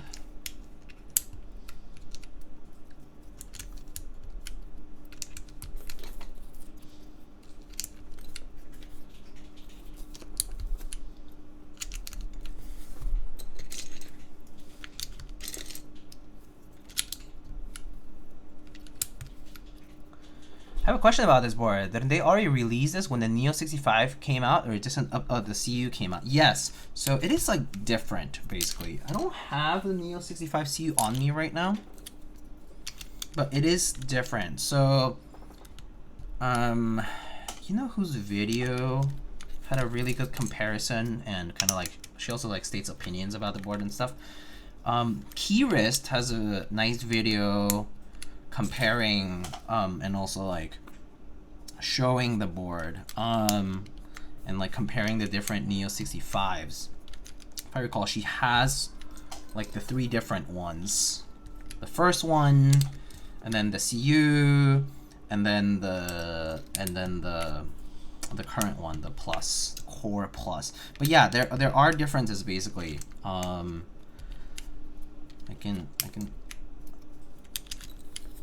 think so. I guess the main differences are like the exterior, especially of the case, and the finish on the weights, as well as like there's like internal changes as well.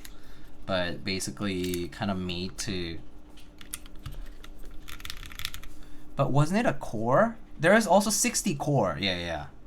It's kind of confusing because there's so many. There was CU, core, and regular, I think, right? Let me bring that up. Give me a sec. I just don't have this plugged in, so. Okay, so where's the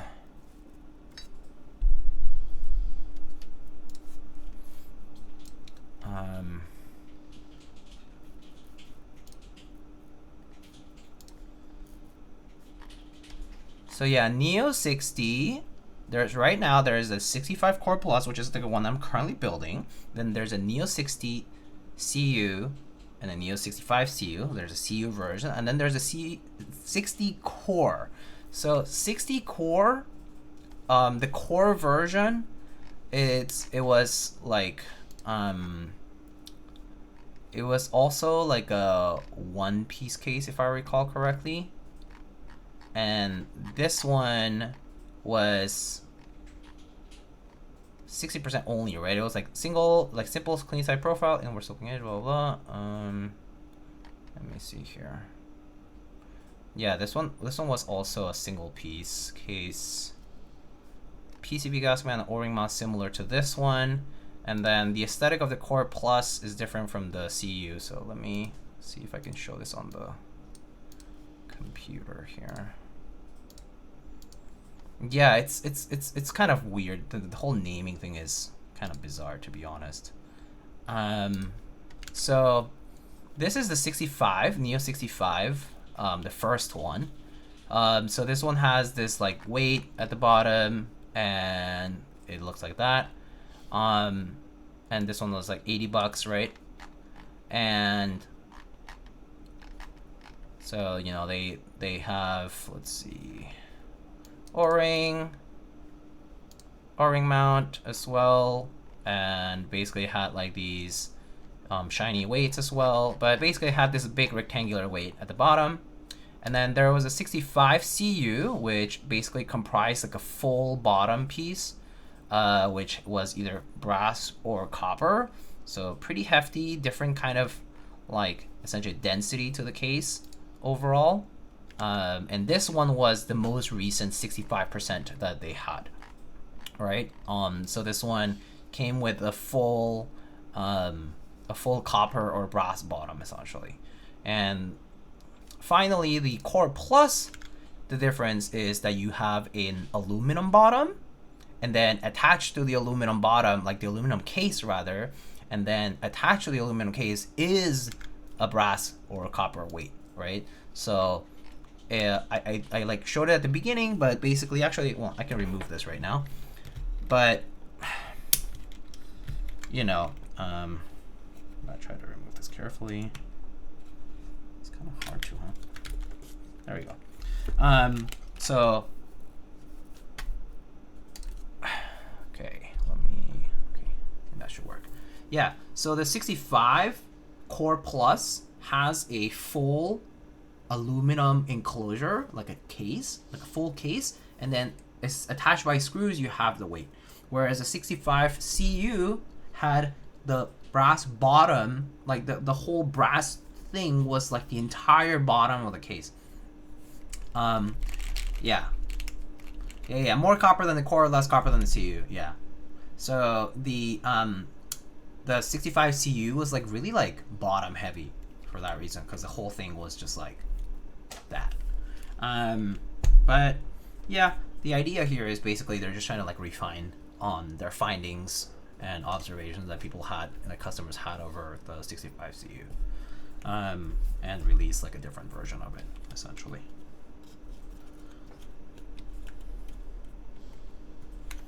It's confusing, admittedly. I mean, it's so when they reached out to me and they're like, oh hey, would you want to build this board? I was like, wait, is that like the board I built? Or didn't I build a 65, 60 core CU? I don't know. I was like, what's the difference? And they're like, yeah, it's just different case design in terms of like aluminum, full aluminum bottom, and then attached with a piece of brass or copper. Is the 65 CU better than this? Personally, I'm liking this better, because the thing that happened with the CU was that the bottom felt a little too heavy. You know, like it felt like it was just kind of sinking into the mat or sinking onto the desk, so it was kind of like thuddy and like the vibration was really heavy. Another thing was like the bump on design was different on the 65 CU. So let me see if I can find a nice picture of the, yeah, actually so if you look at the 65 CU, you see that like long strip gasket or bump on, the rubber bump on the foot, the strip. So that kind of, yeah, transferred a lot of the vibrations onto the desk. So it kind of had that like very like thuddy vibration, heavy sound, and to it. So it was very bottom heavy for that reason. Whereas this one, you know, it only has these like regular circular bump-ons. They're pretty thin, to be honest. Like, you can barely see them. Honestly, I personally don't really like them. They're way too thin. These are so thin. Yes, easy fix is to just put extra bump-ons on your bump-on. That's actually what I did, and it was fine. You just literally stick the extra bump-on onto the other bump-on, and you just elevate the board a little bit, and that's it. Like, it's that easy. But yeah, these bump-ons are super thin. I was actually concerned that they would be a little bit like thuddy, vibration heavy like that, but they've been okay like today. So, you know, pleasantly surprised, I guess. Just use your own 3M bump-ons. Yes, I mean, well, I have just a pack of 3M bump-ons on, you know, like over here, like just a little like sheet of them. It's just good to have around. All right, let's try this out now. So we now have our. So now we have MX Browns. So let's try this out. So MX Browns on alu plate again. Earlier we tried it with Gateron switches. And yeah, let's just give this a shot. All right, so we have this is, I guess, silicone point gasket, MX Browns, alu plate, right? All right, let's try it out.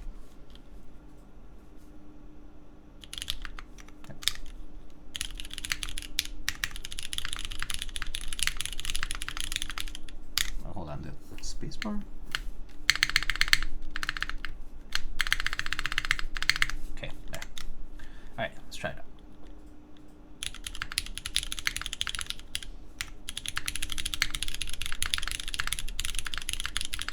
Hold on. Is the spacebar not like fully mounted? I feel like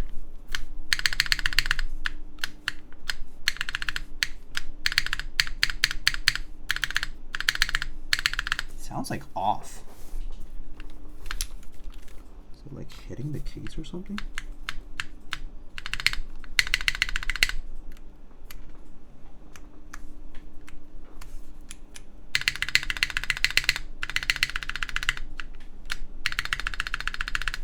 Guess that's just how it sounds. Okay. Kind of weird, but I guess that's just how it sounds. Alright.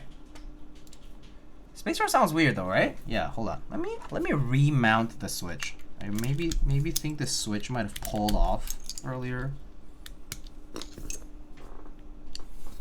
I wonder if the orientation of this would matter. It has like a north-facing switch, but I don't think that should matter because it was fine with the Gaterons.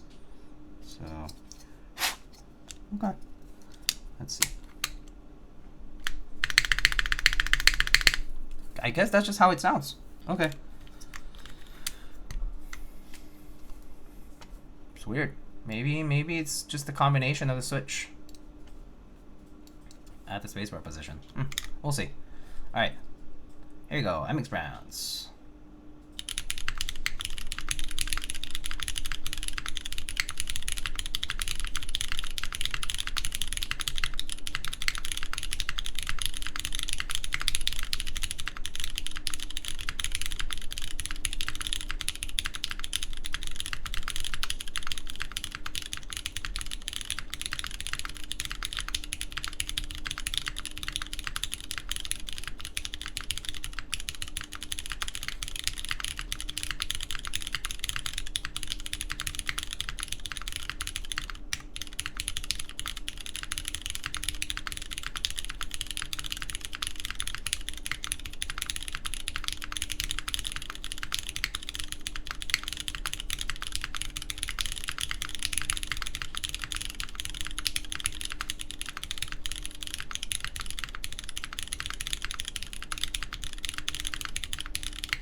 Kind of muted for whatever reason, but you know, the alpha sound good.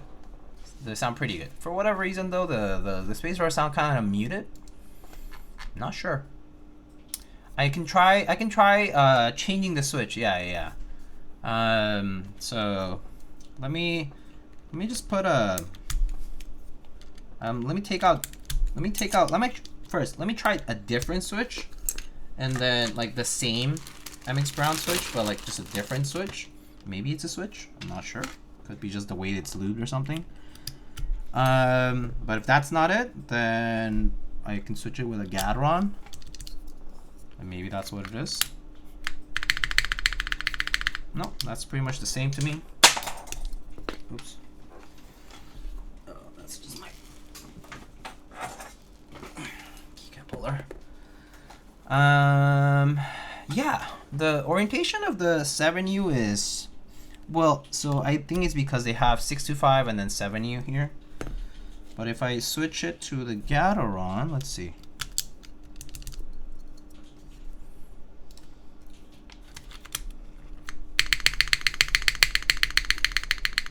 That sounds fine. Well, that's weird. Okay. What if it's an MX Black, for example? Or a Nixie. Yeah, so I feel like 7U should be the top north-facing one, but I guess it's not on this one. I'll do a Nixie on this. Yeah, it's just the Cherry switch. Cherry MX just sounds like this right now. Kind of muted. I do wonder though, if I switch it to the north-facing one. Oh, but I can't really mount a spacebar on this because of the stab position. That won't work. So it would be nice if I could just switch it over, but it's a little too much work to get all the rows out and do that. But I guess that's just how Cherry switches sound on this, like right now. Kinda muted. It's rather interesting, but the Gateron sound nice on this, so I guess it's just the way Cherry switches are on this particular board, on this specific orientation and everything. Interesting. Never thought I would never thought that difference mattered that much, but kind of sounds a little muted. Yeah, bottom row, for whatever reason the 7U is north facing on this, but alas. Okay, let's switch up the mount now. The Nixie sounds so dead on space here. Yeah, it's pretty weird, huh? It's kind of the same even on the MX Brown. All right.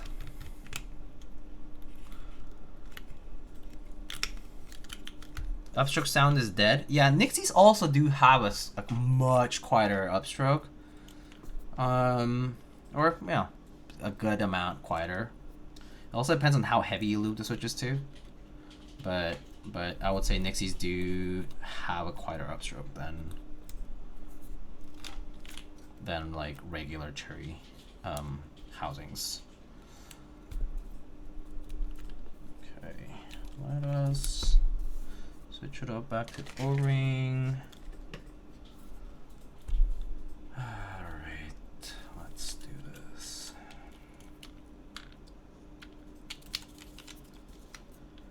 I wonder though, maybe this will sound different after all. MF, hello. How are you doing? Mick Fernando, how's it going? Alright, O-ring time.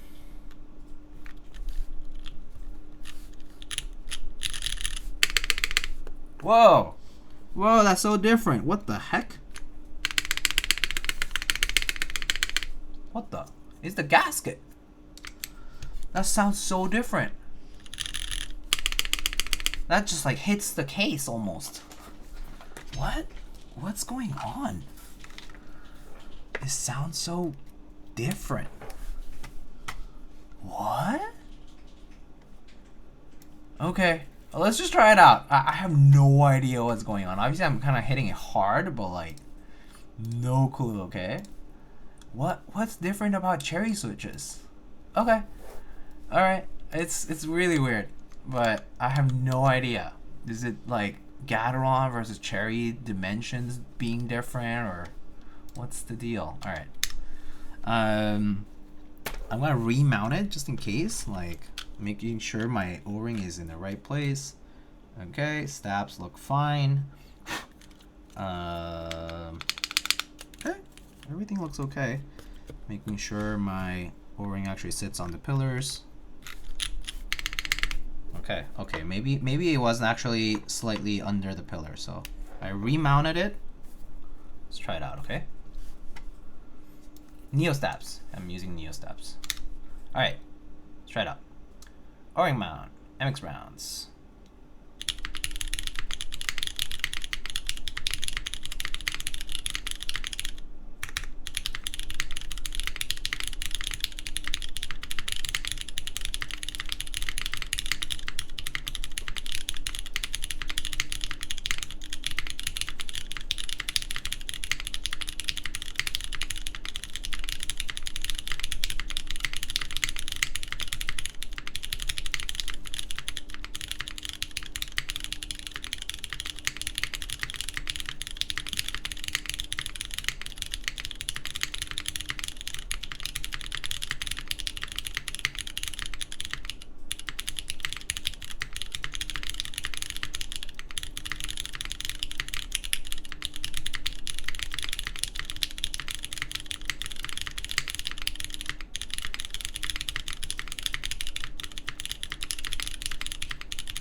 I think the yellow sound, the Gat Yellow sounded really nice on this.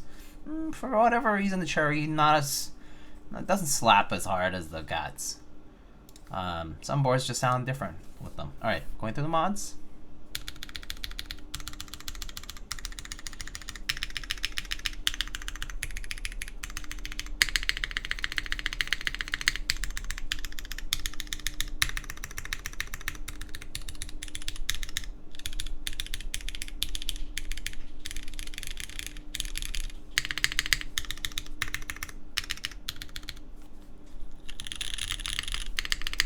Yeah, so I suppose, yeah, they just sound different, but for whatever reason, cherry switches just kind of muted on this board.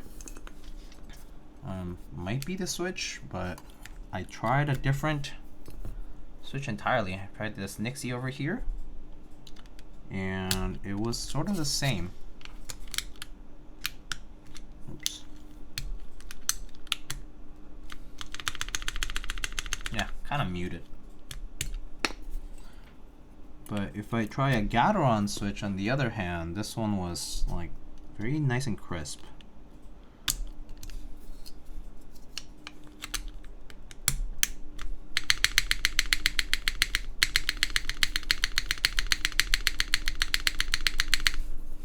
So, yeah. Just very, very different. I prefer the cherry alphas, but everything else is kind of bad. Yeah, I feel like cherry alphas and Gateron spacebar here.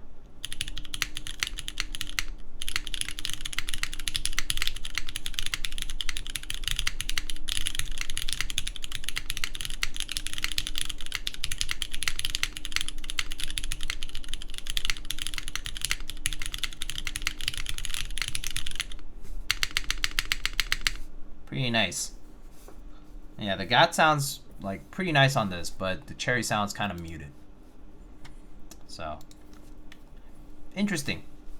Perhaps just the result of the orientation of the switch and the type and all that. I actually kind of, now it just makes me wonder what other switches sound like.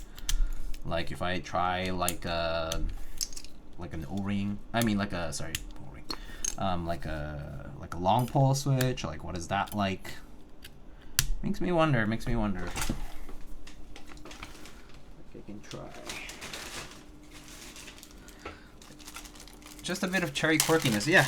Perhaps. perhaps like here's an HMX switch.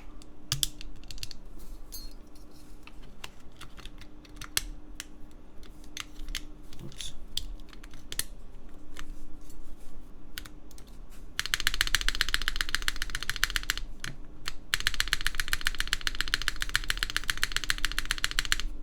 That sounds okay too.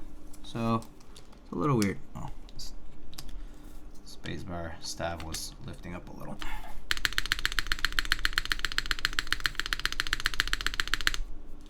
So that's HMX. But I think the Gat Yellow sounded the cleanest for sure. Thoughts between this and the 65 CU? We were discussing this just earlier, but I prefer this one over the 65 CU because of the bump-ons being different. I also think it looks kind of cleaner with this sandblasted look. So this board has this nice clean sandblasted look to the copper or brass weights. So I really like that. Just kind of a cleaner look overall. That said, in terms of build, in terms of like other factors, like in terms of like just like design of the case and whatnot, it's pretty similar. So not much to say about that there. Is the Core Plus clackier than the CU? Probably. I would say like it's overall sounded pretty clean with the specific the Gateron Yellow build that I did earlier. So yeah, I think this Core Plus in particular just kind of sounds nice and clean without much else. Right now I do have MX Brown switch. The spacebar sound a little bit muted, but the alpha sounds pretty good. Where's my thingy? I can try typing on this.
But yeah, pretty nice.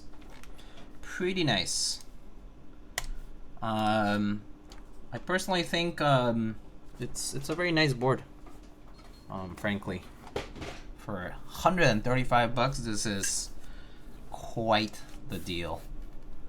I can show you what it looks like. So here's our top piece. I mean, not top piece, my bad. Just view from the top. It's a singular piece technically. It's a singular case. So basically it's an aluminum enclosure here, and then attached to the enclosure is a brass weight or copper weight. What's the difference between getting a copper or brass weight? Does it affect sound? No, not really. No, not really. Brass, if you look into it, is essentially copper. It's a copper alloy. So composition-wise, are kind of close. Density-wise, are close-ish. It just has a different color to it. But if you compare brass and copper, it's in this particular case, it's not gonna make that big of a difference. Yeah. Brass is copper and zinc. Yeah. So yeah, they're very similar material-wise, at least for this particular use case. Actually, for most of the keyword stuff that we have, it's pretty similar.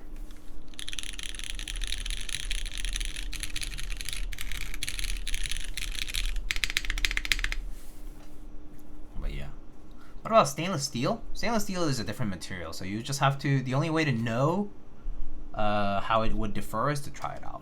No easy way to find out. You just have to try prototyping it and then trying it out. Yeah, I mean, you can look up the differences like numbers wise, but practically speaking, it's gonna just, you just have to try and see. Yeah. Personally, I like the look of stainless steel better.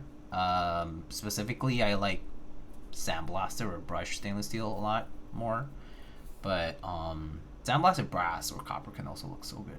Depends on the color of the case though. It's just an aesthetic thing though at the end of the day. Yeah.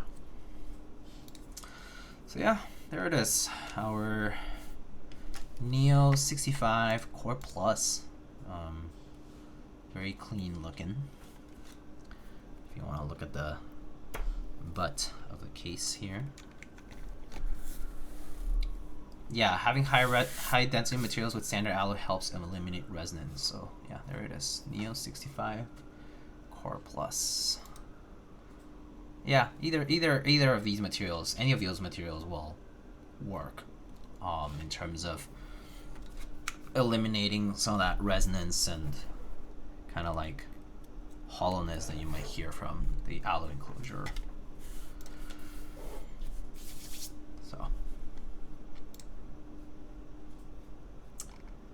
but yeah.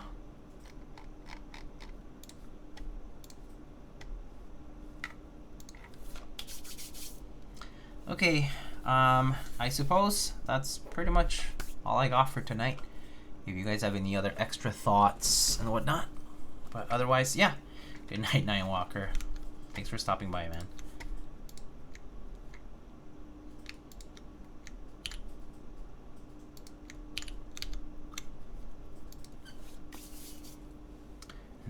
Kiwi's like asleep already.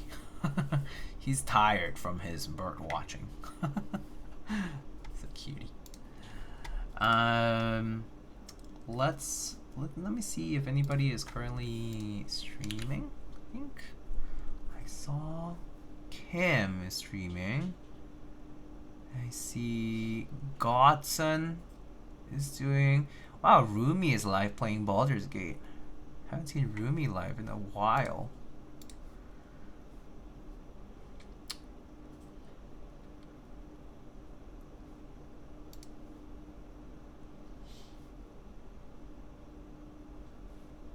Looks like Kim is currently just yapping about a hike in the Vegas trip. That sounds fun too.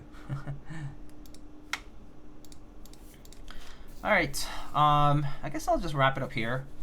I wouldn't mind rating Godson for the first time, because I don't think I've rated them before.